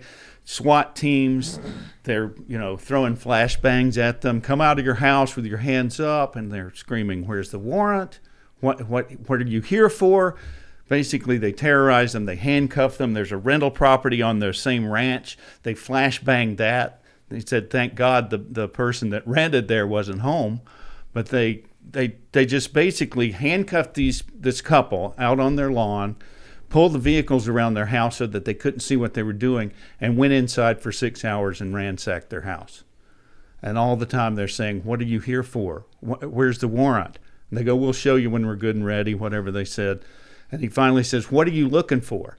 And he says, "We have a picture of you," says this to the husband, "we have a picture of you attacking a police officer on January 6th inside the building." He said, "I never went in the building. Show me the picture." He says, "No, we'll show it to you later." He says, "I want to see the picture." And he shows him this blurry picture. He says, that could be anybody. That's not me. That's not me. And finally, after this is all over, he said, "Where's the warrant?" one last time. And they said, "We left it on the couch." And they go in and they look at the warrant. It's on the couch, and it says they were looking for 3 items: a Trump beanie, a Trump gaiter, and a puffy black coat. 3 articles of clothing. Insane. And they terrorize these people in this way. So why do they do that? What is the point of doing that? There's no justice involved. 3 articles of clothing. And fairly common items. Yeah, I mean, that's like, I was there. Everybody had a puffy coat and like a Trump hat on. I mean, it's like, it's just so generic. It could have been anyone. They It could have been specifically anyone. wanted to go to This this. is But this Another- is systematic. This is not just happening to Trump. It's happening to normal people. It's why I'm been obsessive lately. Another reason of this pardon, why I think a mass pardon is on the horizon, because it's like this Blackstone's formula, man. It's like it's been echoing in my consciousness. It's better that we let 1,000 guilty people go than somebody has to sit in prison that's innocent. I don't know about the, to what extent we could do pardons, because I would not agree with like, Hunter Biden being pardoned or anything like that. But I will say that I think we took a wrong turn when this country decided that we should hand off our responsibility towards personal protection to external governmental agencies. So it used to be that communities were self-policing. The local militia would take care of their local issues, and there was a duly elected sheriff and maybe a deputy. Nowadays, cities all have their own departments where they have monopolies on how to deal with these issues. And depending on how big the city is, it gets worse and worse. For instance, in New York, where you can't have a gun, you can't defend yourself, violating the Constitution and your rights. I think maybe the issue should just ultimately go back to, you know what? If we need law enforcement and judicial system for probably property crimes to deal with resolving those things. But in terms of, any other kind of violent crime or robbery, I think 2A takes care of all that stuff. Armed society is a polite society. People should have their right to protect themselves, and we should restore responsibility to the greatest degree we can to the individuals. And so, I'm mentioning that in terms of the pardoning of people perceived as being violent. I'm kind of like, yeah, you know what? If someone is convicted duly and it's proven they've done this beyond a reasonable doubt by a jury of their peers, by all means, they've gone through due process. They can be deprived of their rights and locked up. But for the most part, I'm kind of like, we don't need all these cops. We don't need to be dealing with this prison system if people were just armed like Second Amendment prescribes. Yeah. Well, you got to protect Agreed. against All right. vigilantism. No, it's not. I understand that. Someone for sure. with a gun being like, "I thought they were invading my house. I didn't know." Like that's a big problem. That's why that's property crimes, right? That's why we do need some kind of system. But I think duly elected law enforcement. I'm talking about we shouldn't be worried about walking down the street. No, we should have local law enforcement as the first gate for sure, and that should even protect you from federal law enforcement that's gone overboard or state law enforcement that's gone overboard as your local law enforcement. And if there are none, then you have to take it on your own shoulders. That's what happened to these people that I was just talking about. They reached out to the sheriff to say, these people, the FBI, why were you allowing them to violate our rights this way? And the sheriff's job should have been to step in and protect them, but he wouldn't do anything. Why? Well, I don't know. I mean, I guess he was afraid. I don't know why. Did he know about it? He knew about it after the fact, and they asked him for help. And because what happens to these people most of the time is that these break-ins happen, and I've talked to a lot of people that this happened to. The FBI comes and terrorizes them, then breaks down their door and does whatever they do, and then they just never hear from them again. Do you think local... They were sitting there waiting for charges. They hire a lawyer. Charges never come. The lawyer tells them to be quiet, don't say anything, because we don't know what the FBI is going to do. So it just kind of puts a hush over everything, and these people are just sitting there waiting for the next shoe to drop. The kind of thing where, like, if they leave the country just on a vacation, that they could get charged for as a flight thing. Right. You can't get charged for leaving. That's the thing about Trump's passports too. I think it's a really weird sign. Because you're right, he wasn't charged. Mm-hmm. Yeah, you can leave. I mean, they'll say, don't leave, but you can't tell you what to do. You can leave unless they charge you. I think they say sometimes, like, when you leave, it makes you look more guilty. Like, they try to scare you into not going anywhere because they can't tell you not to go, but they say, like, well, but in court, it'll look like you left the country on this grand conspiracy or whatever. I was going to ask you if you feel like local law enforcement, for the most part, feels like they have to cede jurisdiction to the federal government. I mean, from what I know, which is very limited on how law enforcement works, often it becomes, once the federal government has, whether it be, the FBI or whatever, that once they get involved with something, they, have jurisdiction. They are allowed to take the lead on whatever case they want, often to the detriment. Local law enforcement often feels like that hurts some of the cases they're working on.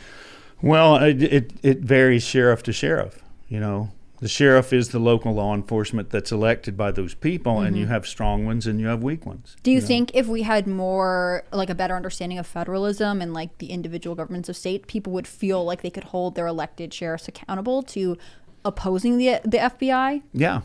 And a lot of the people who run for sheriff run on that platform. We're going to protect your Second Amendment rights. We're going to make sure that, the federal government can't come in and take your weapons. But then when it happens, they're intimidated and they don't do anything. Yeah. Do you think in some ways it's because they... I just think about all the some of the COVID regulations and questions about, like, if you get money through Medicare or Medicaid, you have to enforce the things the federal government has said. I wonder if it works in the same way with law enforcement. They aren't sure what pressure is going to be put on them, so they just don't act at all. Yeah, I'm sure it's like that. It's like the educational system too. There was so much federal money tied to mask mandates and to vaccine mandates, that the school systems, in order to get that federal money, they decided that They have to comply. Have yeah. to comply. I mean, this is how we got the drinking age to where it is, right? They held the highway funding hostage until everyone would agree to make it 21. Yeah, and They thank God they did that. After I had already had my Right. fun. Where did you grow up?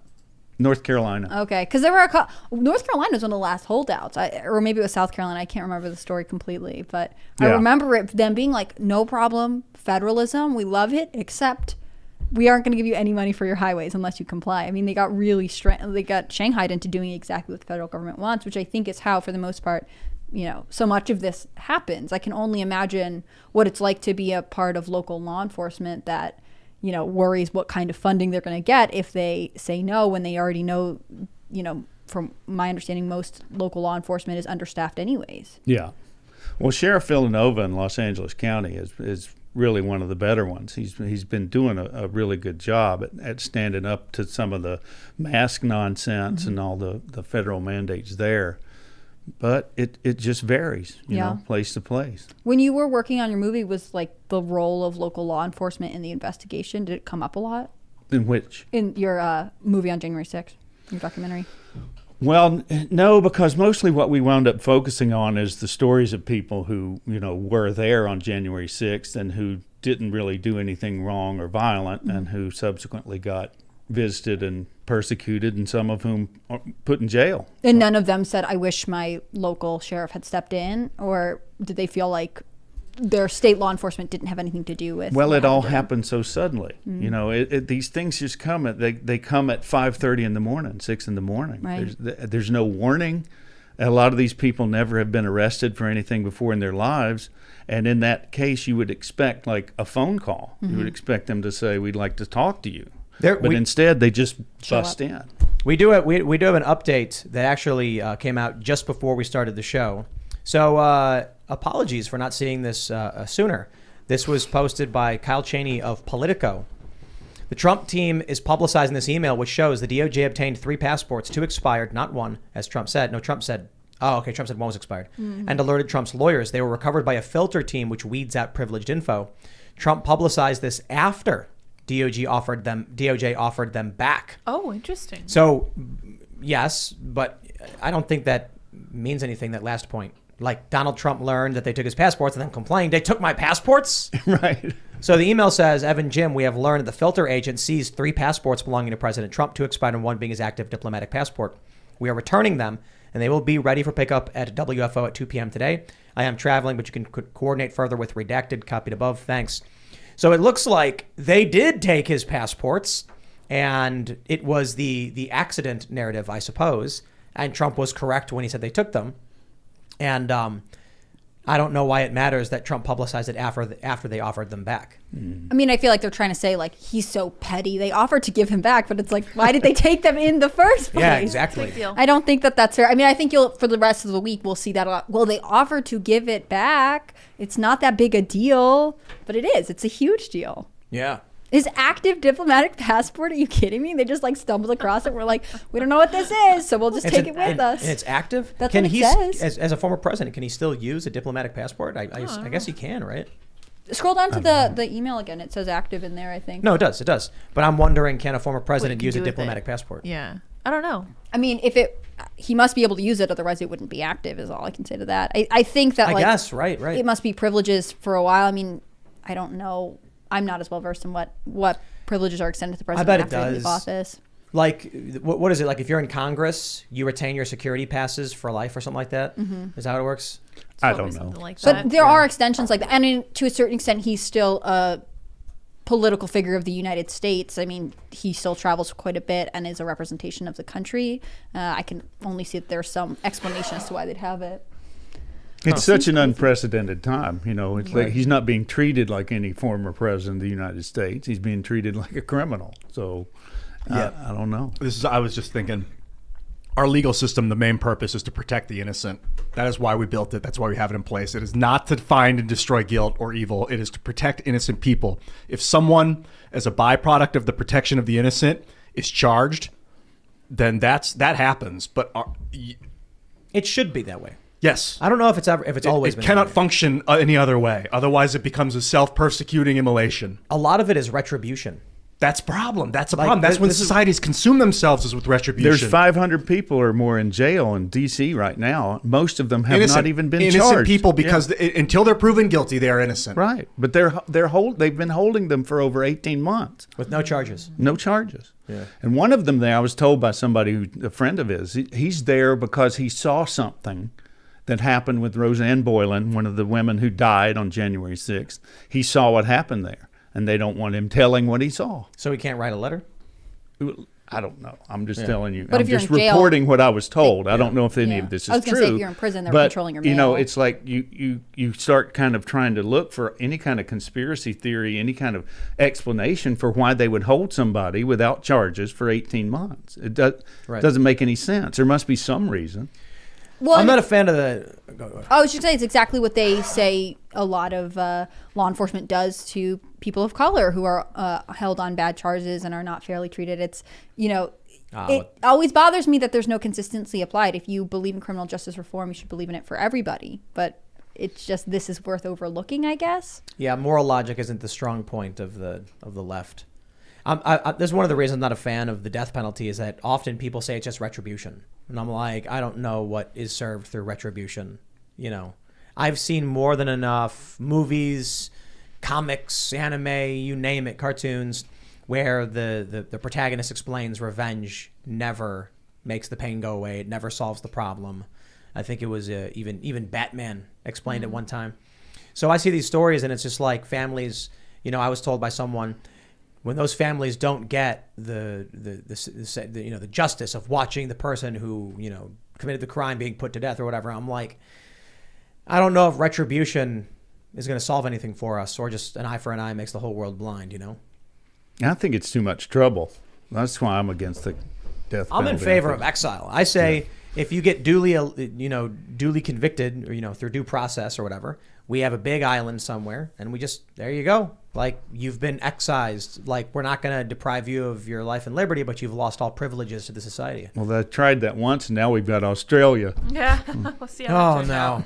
And I think doesn't like Norway do that? Like one of those Scandinavian They've countries got their has- own island. Yeah. I think it's Sweden that does it. They had like a specific island, and prisoners actually at the end would beg to leave it because they want to beg eventually to return. leave the island. Yeah, they do. Well, of course, they're in jail. Yeah, but it's also like they're allowed to roam free. Like, it's not like Oh, right. incarceration in America where you're like in a cell or anything like that. But it's like Tom Hanks and Castaway. Yeah, I It's think like that's that, kind of what it ends up feeling like. I mean, in some ways, it doesn't. They feel so disconnected from the world. Well, but maybe it's more like Escape from New York because you're on an island with a bunch of other convicted felons. criminals. And the winter comes. That must be. It's not a tropical island Yeah. out there. I don't know, but like you're saying, they would rather be in jail in a cell. I mean, I think it's that they're Swedish- so deprived from society, having been a part of it for so long. I haven't read that article.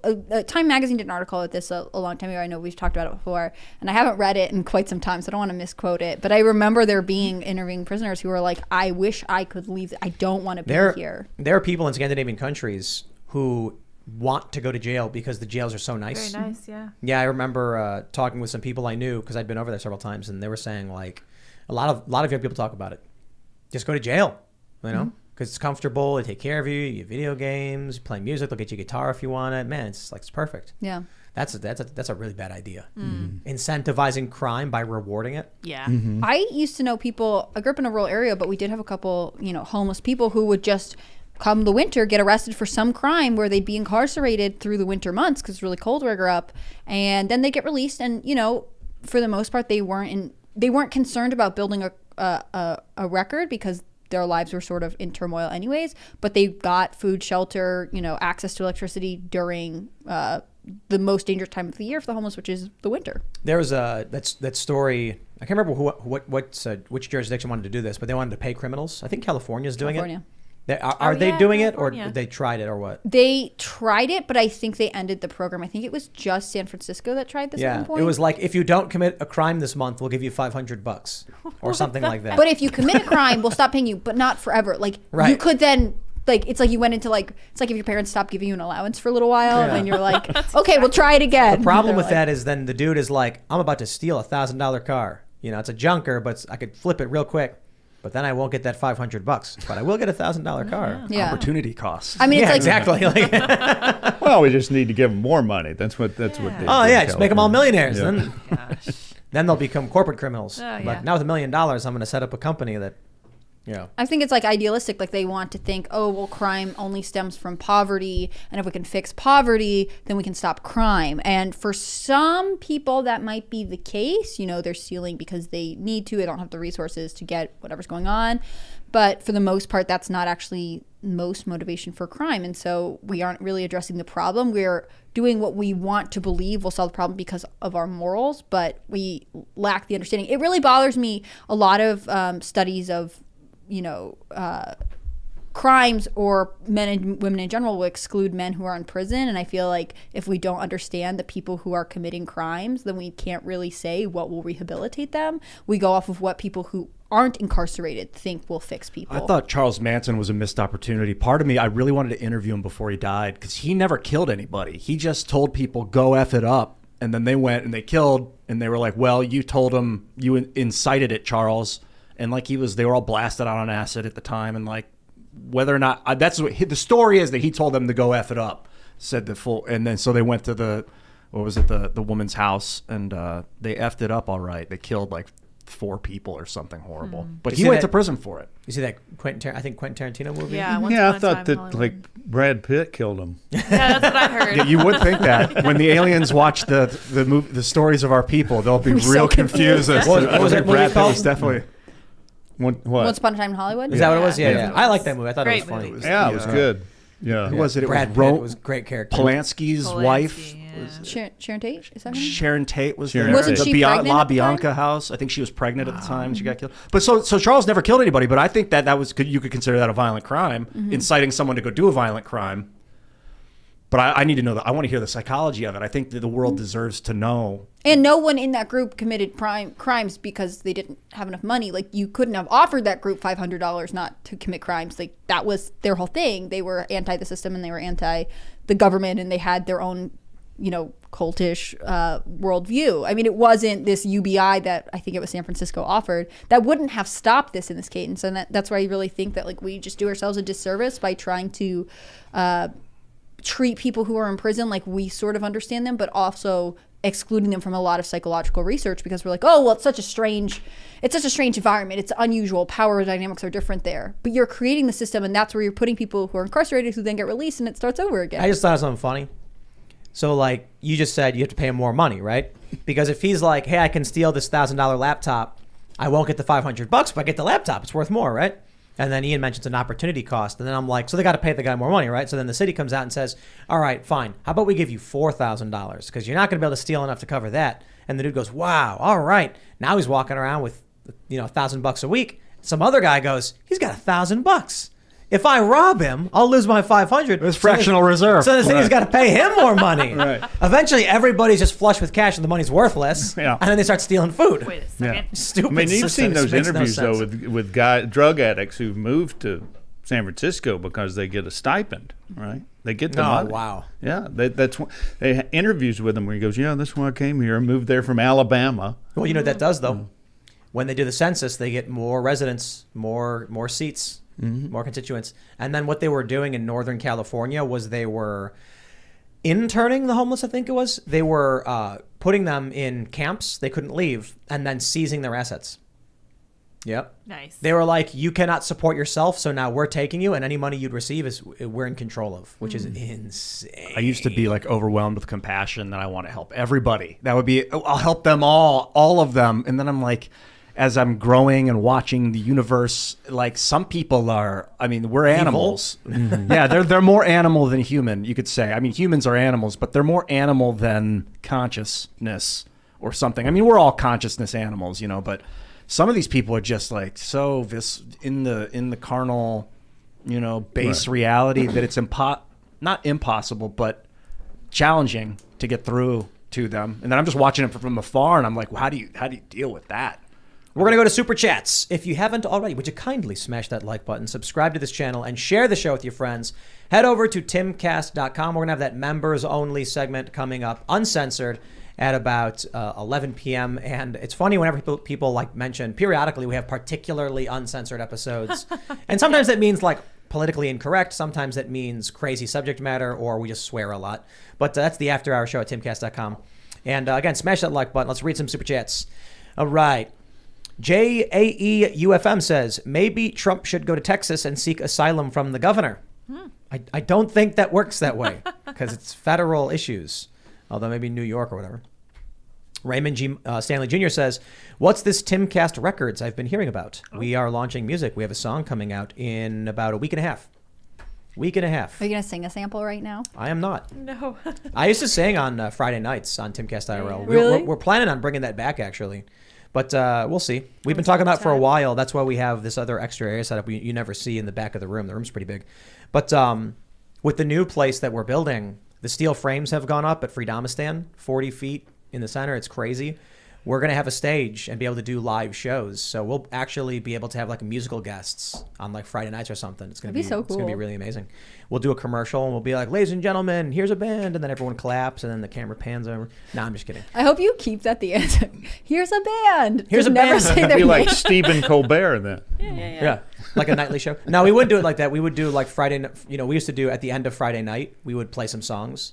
And we're planning on bringing that back. And we're also looking at getting a venue in the West Virginia area so that we can actually do Friday night live. The whole event live, ticket sales extended. This is really cool stuff. Cool. All right. No Legs, No Problem TV says, nostalgia watching Days of Thunder. Saw Trooper Nick Searcy delivering strippers to Tom Cruise. This isn't transporting, this is consumption. That was my first movie. Nice. Oh, wow. That's awesome. How long ago was it? 1991. Wow. 90, maybe 90, maybe 1990. How did it change your world to get that role? You know, I just moved down there from New York. I'd been in New York for 7 years doing theater, and my wife had gotten pregnant, and we moved back to North Carolina because we didn't want to have the baby in our fourth floor walk up, and started auditioning for little parts there in North Carolina. And went in and auditioned for Tony Scott. I remember my knees were shaking when I auditioned, and I just thought, well, I screwed that up. And then like a month later, they called me and they said, yeah, you got that part. You just auditioned once? No callbacks or anything? No callback. Wow. And so I went in, like the first scene I ever did was with Tom Cruise and Robert Duvall. Awesome. Wow. That's so cool. Amazing. Like, wow. And it was kind of, it's a nice scene. It's like I kind of pulled them over and set them up for this joke, and it's like I had all the lines. It's like crazy. It was like my little movie where Tom and Robert were extras. All right. Slappy McCracken says, don't forget, today is Afghanistan Independence Day. Thank you, Joe Biden. Ooh. Oh, yeah, I think there's a Republican inquiry, isn't there? They're pushing some. They're going to release a report. They want to know. They keep calling it a withdrawal. I start calling it a surrender, you guys, but you're on the right track. I think, I agree with you on that, but I kind of feel like, is there a word we can use that's worse than surrender? Yeah, capitulation. Yeah. Route, but you can have a surrender and a route. I mean, surrender makes sense, but it kind of feels like he intentionally helped the extremists with the abandoning of Bagram Air Force Base. I think that's Desertion. called sedition, when you help the enemy. No, that's treason. Oh, treason. That's what Treason. they call Can't that. you be Treason impeached if you for treason? intentionally. Oh, yeah. You can be... Okay. I'm just wondering. Curious, yeah. All right, let's see. Aaron Cowell says, Nick, loved your role in From the Earth to the Moon. Question, how was it playing Deke and being such an interesting story? That was terrific. I got to talk to Bobby Slayton, Deke's widow. Deke he was not alive at the time we shot that, but a lot of the astronauts came down. We met like Tim Scott and Dave Scott and some of the other astronauts. But that was a great time. We shot in Orlando, got to shoot out on Cape Canaveral, and got to work with. I think I met every middle-aged white actor in Hollywood. Wow. At that time. We were all playing astronauts. So. I just remembered something because of that too. I have just secured 340 Life magazines going back to the 50s through the 70s. And I went to an antique shop out in West Virginia, and they had a few. One of them was the astronauts from the moon landing, and it was a Life magazine with like this low-res photo printed on paper magazine. And then I was like, I definitely want to buy that. There were some newspapers. I got one newspaper, Washington Times. Florida calls it for Bush. Really excited about that one. And then the woman there told me that she had a whole bunch of the Life magazines. Went back 340. it's remarkable reading 1962, like what they were talking about. When the draft started for Vietnam, I got the Life magazine from that. Wow. Super cool stuff. So we've got all of these boxes, like 7 or 8 boxes of all these magazines. We're going to sort them out by date.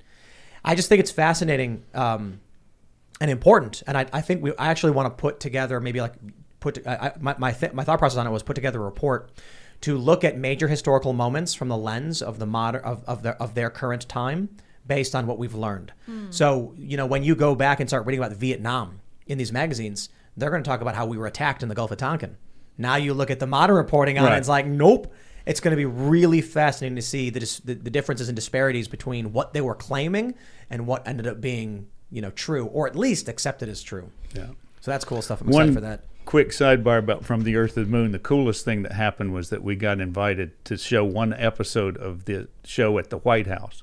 So they flew about 6 of us in, and we had a screening there with Bill Clinton and Hillary, and I got to shake hands with Bill Clinton, which is a very interesting story, but it's long. Right on. Bad B says, Tim and crew got my mom to listen and LOL to Friday's show. Woo. Told her she should tell my sister who listens to you as well. Right on. I appreciate it, man. Thank you very much. Bad B says, Falcon laser book called Troy Rising should be made into that movie you want done. What movie? I don't know. Was that me? What movie or you movie was done? Laser book? I don't know. Troy Don't know. Rising.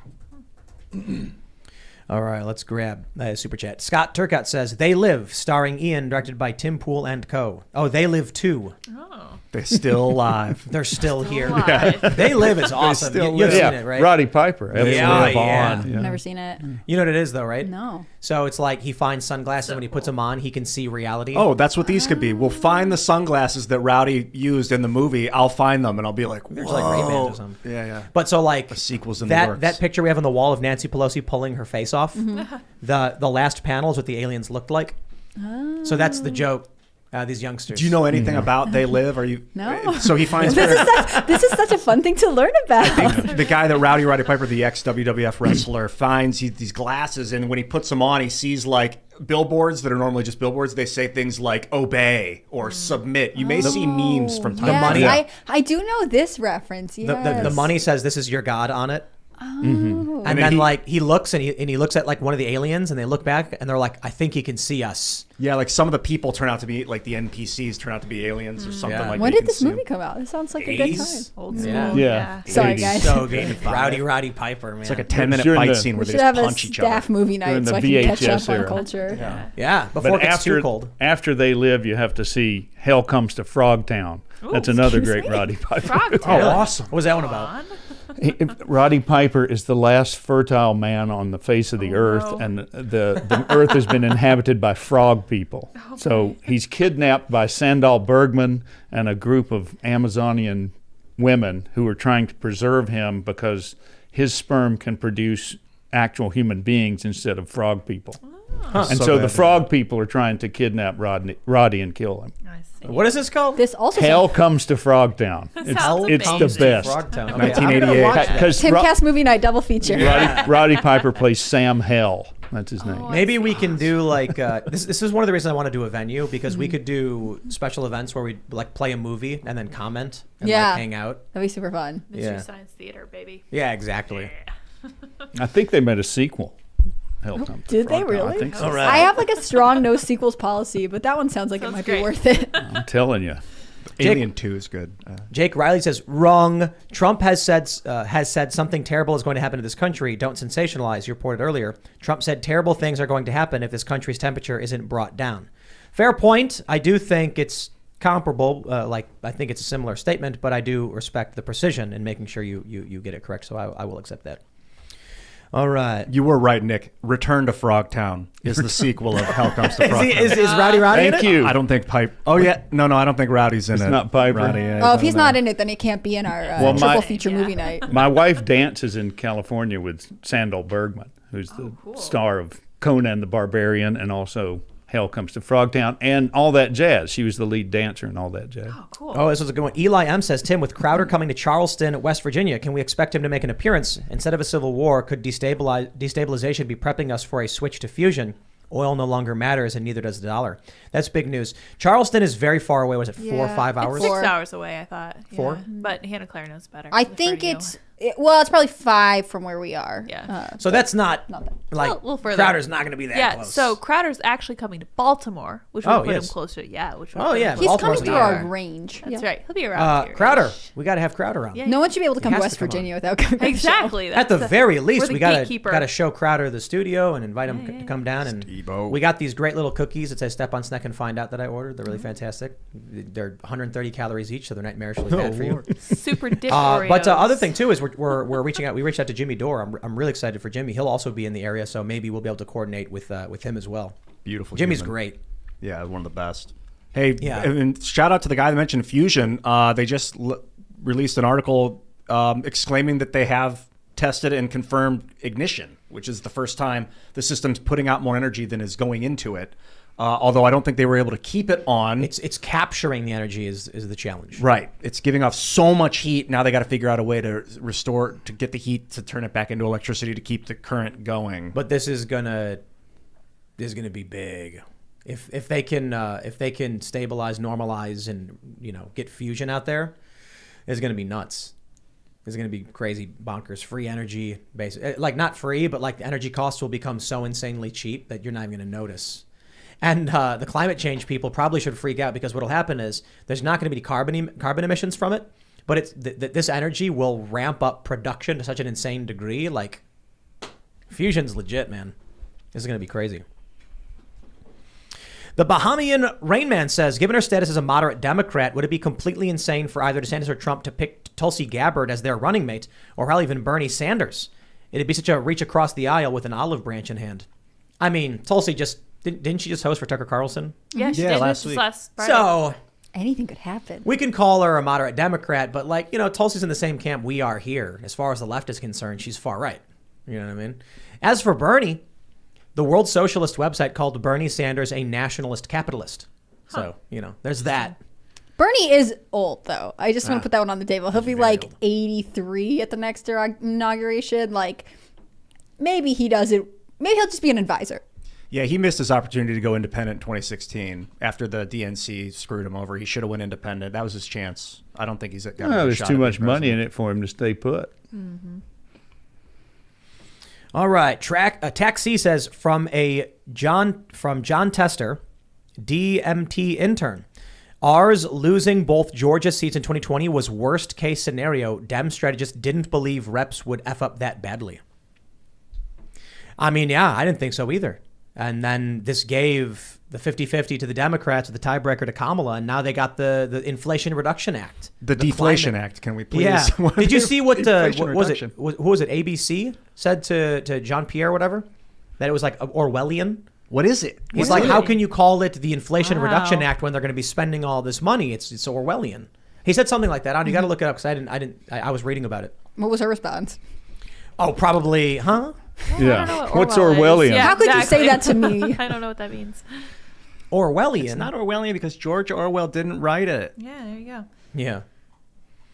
All right. Let's see. Let's grab some super chats. She's such a wild press secretary. I don't Pri- even know what to make of her. Oh, I was doing a Kamala Harris voice. I'm really Wasn't a Jean excited. Pierre voice. I don't know. I'm really excited for this. Prior Divine says, thank you for having the CEO of Public Square on last week. It helped me feel less alone at the edge of the mind. Available on Amazon now. I heard that you were a culture building. I wanted to join. No, we did a segment on Public Square. Have you heard of Public Square, Nick? Yeah, Lydia was telling me about Yeah, it. this very topic. What is You this hear strange something? squeaking? Hear that? Are we What being is invaded that? by aliens? Aliens, probably. What is it? Did you do this? Did you bring the aliens here? They're going to that was contact weird. Rogan first. What did you was it? send I them? don't You know. send them a postcard. You're just like, It's like, we're hey, on at 8 if you Come can on stop down. by. Yeah. Is it a Yeah. squeaking? Yeah. No, that was like a weird metallic thing. I don't know what that was. Oh, yeah. I don't know Anyway, what it was. Public Square, we did a segment about it. The segment's got 206,559 views. I told Michael. So He's very this is pleased. fantastic. Yeah. Public Square is an app where it shows you businesses that believe in American values. So if you're a business, you can sign up and say, I agree with these stated values of the platform. And then it's stuff like the Constitution is good and should be protected, things that we agree with. And then you can go and give your money to people who don't hate you. Absolutely incredible. So when I saw that the segment about it was doing really, really well. That just makes me feel really great because it means more people are going to learn about it. And we've got a bunch of restaurants and businesses around us that are on the app. So that's where I'm going from now on. Yeah. And if there's somewhere I have to go, like a hardware store or something, I'll ask them. Mm-hmm. We got a barbecue joint that they're on the app. Super exciting. It's West Virginia though, so this whole area is MAGA country. It's when you're Gun traveling shops. that it becomes important, I Yeah. guess. Yeah. Hollywood needs that app, but there'd only be like two or three things on it. No, it's huge. Yeah. Yeah. So are you living in Hollywood? That area? Sometimes. Check out the app because when started we over pulled it there. up, there's actually a ton of businesses. Oh, cool. Now, obviously, out of the 50,000 or so businesses that might be there, you might find 500. Hey, but you'll get what you need, and you'll get it from good people. Also, did you need 50,000 choices anyways? Better to narrow down the pool. That's fair choice. Fair point. Oh, if you guys want to watch that full episode, it's Michael Seifert. It was the guest. He's That's the CEO correct. of Public That was a Square. good episode too. Yeah. by the way. Really fun, yeah. All right. Let's grab some super chats. Angel Torres says, please get Jimmy Dore on the show. Then we can have Timmy Jimmy Power Hour from Nickelodeon. Shout out to Graphene Ian. We've reached out to Jimmy before. I've been on his show before. It's really hard to get people on your show when they do their own show. Because he does his own show. But he's doing a comedy tour. He'll be on the East Coast. So I reached out to him, and it's possible. It would be so amazing to have Jimmy on. It would be a really great show. You know what? When is Crowder going to Baltimore? I think in December. How amazing! Oh, okay, so not at the same time. Yeah. But it would be absolutely hilarious if we had Jimmy and Crowder at the same That'd time. be so fun, yeah. That'd be great. I'd be like, let's talk about what we agree on. Guys, calm down. We're agreeing. Come on. We're agreeing on this part. It would be very loud, I feel like. Yeah. Jack's definitely. BFF says, Tim, I dare you to put on Twitter that Biden should pardon the January 6 Americans incarcerated. I dare you. Okay. He dared you. He dared you. You're going to Gotta have to do it Tim. now. Let's Why go. wouldn't I do it? Because, I guess you'll see what'll happen. He dared There's you. I'm phrasing it as a mass pardon of all over the place. I don't want it to seem like a political move. It's just got to be an American move. You guys are watching I'm writing. Tim. But then he would have to Tweet admit live. that they're Should pardon Americans. all January Yes, 6th. and that crimes have been committed. In order to pardon Defendants. Hunter Biden, for instance, you got to at least admit that there was a. Well, actually, As could you an pardon someone olive that hasn't branch. committed any crimes? Could I just say, Hannah Claire, Yes, you're pardoned? you can. Especially if they're in jail. Yeah, you can pardon them. But that's okay. So I could pardon. If he was like, I pardon everyone, that would just be like, they'd be like, this guy's gone and completely insane. Maybe. All right, so here's what I'm writing. He's doing it. You can't dare Tim and not take it seriously. I like that he he's- wants to dare he's the tweeting ultimate it right now. honor question in Why our would I not culture. tweet this? Yeah. Well, Biden should pardon all January 6 defendants as an olive branch to help lower the political conflict and escalation That's a great in idea. the U.S. I like Then that. underneath, right? I was dared to do this. No. I just mean, kidding, like, I'm just kidding. I don't Say know. Like, that. if I literally say it on this show, why wouldn't I tweet it as well? I will say the funny thing is there are people who only know me from Twitter, and Oh, really? their view of me is hilarious. It's your Sure. Twitter profile, basically. Yeah, because I You're like- tweet nonsense half the time. Like, I usually tweet the opposite of what I'm trying to say because it flies in the face of the censors. Or like, okay, you know what? I can't mention the thing I was going to mention because we'll have to mention it on the after show. It has to do with a greyhound in France. And so if you're familiar with what that story is, you understand why I'm not, but don't do it, Ian. But this after show is going to get really bad. Oh, boy. And it's going to include art from George Alexopoulos. Of course it will. Of course. Do you know what story this is? no. Okay, well, I No. can't. Don't want to spoil it. Can't wait. Oh, yeah, Can it's I exciting. allude to it? No. Uh, Just I just want to give the tip of the iceberg. No. Okay. Is it about a I'll dog? hold back. Yes, it's about a dog. Okay. You're gonna. You know, love I'm this just one. gonna I I'm gonna say it as professionally as possible. Oh, I think I got this. I know what this is. All right, I know what this is. In an article published by The Lancet, we have Yes. encountered the first human-to-dog transmission of Yes. monkeypox. Oh, that's I will leave it there. Okay, leave it there. And elaborate. Leave I remember it. this. Yes. Yeah. Oh my gosh. Oh man. all laugh at Look. me. I don't. It's not an issue for YouTube. It's an issue for family-friendly. People might have kids watching. We'll Yeah. go to the members only and too then much. talk about this because. Because you don't have any kids that are members only. Well, Well, it's Then you're just really it's opting just in. Yeah. we segment it in such that like people know if they turn this show on, we try to avoid. Yes. We try to keep it like like if it was any other late Right. night show. Right. But the after hours one, it's like you know what you're getting into. Yeah. Put your kids to bed. We're Right. going to go to town now. That's right. Yeah, there you go. All right. Cam Girl Asuna says Tim talks about fleeing and being nonviolent, but what is the viable alternative? If this, the last best hope of freedom on earth, falls, we have nowhere to flee to and no one to defend us. I will have liberty at any cost. I'm not advocating for fleeing the country. I'm pointing out that there have been points in history where people fled the country. There have been points in history where people stayed and defended their country and won. I'm just saying we're at that point. Like, obviously, I'm not leaving, But when you start seeing the previous administration be arrested, investigated, all that crazy stuff, that is like that happening is not a red flag. Well, it is a red flag. It's a very large 40-foot tall red flag with a sickle and a hammer on it.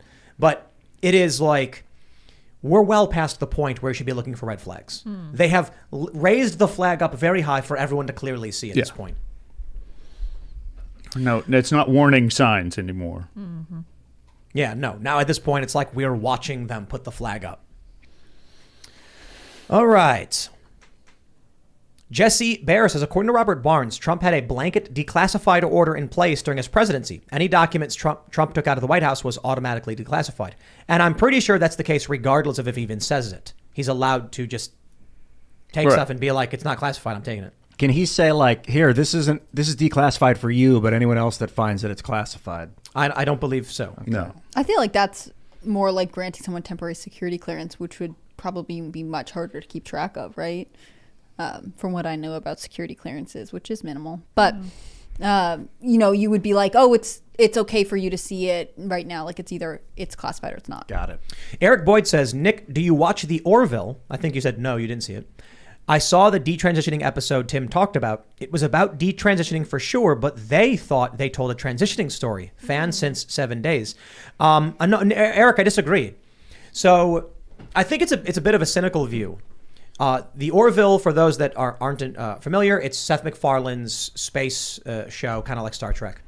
They did an episode early on in 2017 in the second season where one of the alien members of his crew, alien officers, wants the doctor to perform a sex change operation on his baby because his baby was born female, but their planet doesn't like females. It's like 99.999% male of society. So any child born female, he describes it as if a human was born with a cleft lip, you would repair it, would you not? This is the same thing we see.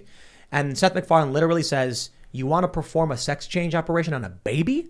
That is unethical, immoral. You can't do that. And so what ends up happening is the child grows up, and in the later season, this new season, which is the jokes are all gone, it's very serious. The child says, I'm not supposed to be this way. I want to go back to the way I was. And there's a conflict over, and then ultimately they detransition the kid back to female. But here's the reason why I don't agree with they thought they were telling a transitioning story. The argument there is Seth MacFarlane was trying to be pro sex change for children. I don't think so, because the later story is that females from the planet of age are smuggling females off the planet to prevent sex changes of minors. Like, they're quite literally saying 17, 18, 20-year-old, whatever, adult females are being smuggled off the planet so they don't have to undergo sex changes. Like, they were outright saying, like, you could argue that they were saying it was wrong to force a sex change on a minor or whatever, but the story was not that they were telling people to transition. I think it was really, really good. I think the show episode Domino, it's like the 9th episode, it's an hour and 20 minutes long. It's a movie, basically. It's like a Star Wars, Star Trek kind of movie. And it was really, really well made. Now, I have some critiques, Seth, about what I think you should have done with this story. No, it was really, really good. I'm really impressed. I think Orville's a fantastic show. It's a bit wokey in some aspects, but I'm fine with that as long as it's like actually trying to address certain issues and explore them. So I'm a fan. I think it's great. I think Seth MacFarlane's got really awful political views, but he did a good job on this one. Scott Grimes is a fantastic actor. Yeah, he's what's his? I forgot the character's name. Well, this here says Lieutenant Gordon Malloy. Malloy. There you go. Malloy, typecast as an Irishman. I just got to say though, I don't like that they have him sing and play guitar all the time because it's really out of place and takes up too much time. But like Seth? Seth. Like Yeah, Seth. Get on Tone there. it Grimes, down. he's a great singer. I'm pretty sure he does the son on American Dad. Yeah, Steve. Steve. Steve. Yeah. Is that his name? Yeah. Yeah. Yeah, it is. Yeah, he was in Band of Brothers, and I thought he was one of the best parts of that movie. Huh. Highly recommended. Eddie says just went solar last week, so of course fusion will get cracked now. Yeah, solar's still good though to keep you off the grid. You know what I mean? So you don't got to worry about it. But man, I'm super excited for fusion. Now it would be really great when they get miniaturized fusion and we run our cars off of it, and then your car runs forever basically. Pour a little water in. Pour a little water. Pour a little water in your tank, and then get a little fusion. I identify with that guy's feeling. Then they'll though. find a way to sell the water. Yeah, uncontrollable power supply is an interesting problem. I'm sure they've been considering for decades. All right. Terrence Grimes says, North Carolina here. In the beginning, I hated hearing Ian. He's grew on me so much, the show isn't complete without him. Rock on, brother. Oh, hell yeah. Michael Malice told me. He said, at first I didn't understand why you had Ian on the show, but now I really get it. And I was like, I don't know what he thinks that means. I don't know. I was like, I just think Yes. the simple thing is, while there's obviously like people are on the fence about Ian, some people are often saying, you know, they don't like what he's saying. People say they love what he's saying. I think one of the problems a lot of shows face is like, I don't want to make a homogenous show. You know, like we need somebody who is looking at things very, very differently. Someone actually had a really great super chat last week where they said Ian often reflects the public very well in how he sees things and thinks about them.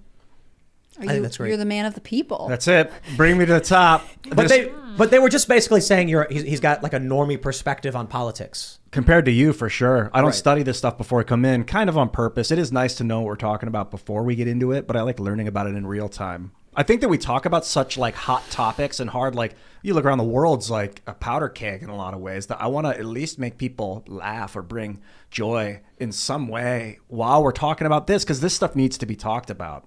You haven't made me laugh once. Well, you're impossible. You're an impossible target, Nick. I know, it's true. Got you. Derek D says your local sheriff and police get huge amounts of money and equipment from the feds. The last thing they're going to do is go against the federal government. Yep. That is true and correct. When people talk about the militarization of police, they're often referring to heavy federal funding and subsidizing, which puts them basically in a de facto chain of command. But they're also talking about like MRAPs and, you know, heavy armor and weapons. I don't think the issue is militarization. I don't care if a cop has armor and a rifle. I care that he's not suppressing my rights. By all means, you got armor and a rifle. The people got armor and rifles. Good. Somebody shows up and wants to commit a crime. I hope you can stop them. If you see a regular person, you know, driving their car and then you illegally search their car, now we got a problem. All right. Let's see. We'll try and grab one more here. MF says, hey, Tim, you always talk about how it's so important that we make art and culture. Well, hopefully I've done just that and need your help getting the word out. It's called Overdrive. Michael Fine, T-Y. What is that? Is that your things that we're working on? Interesting. Okay, well, there you go. Overdrive. I think Cast Castle's finally coming out tomorrow. Pilot episode. It is basically behind the scenes with jokes. For people who are big fans of it, I'll just, you know, reiterate the last video we did. It's just not sustainable. To have the degree of editing, filming, and everything we want to do, the show was making like $1,000 a month, but it was costing substantially more than that. And there were people saying things like, you were making money off it, you know it. And I'm like, no. But I don't like the idea of having 125,000 subscribers and then just being like, meh, didn't make enough, so all of you fans, you get nothing.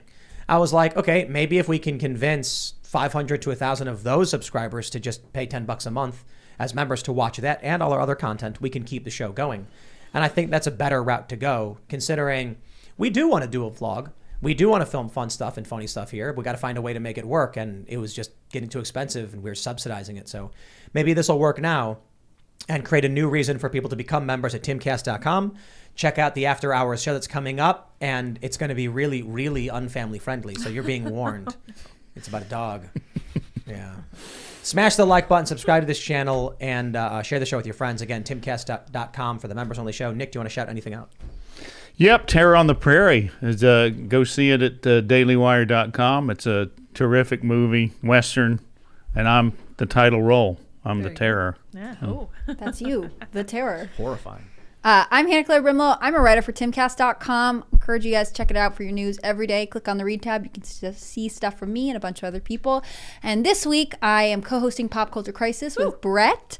So watch me hostilely take over his show several times a week at 3 o'clock. It's live every day.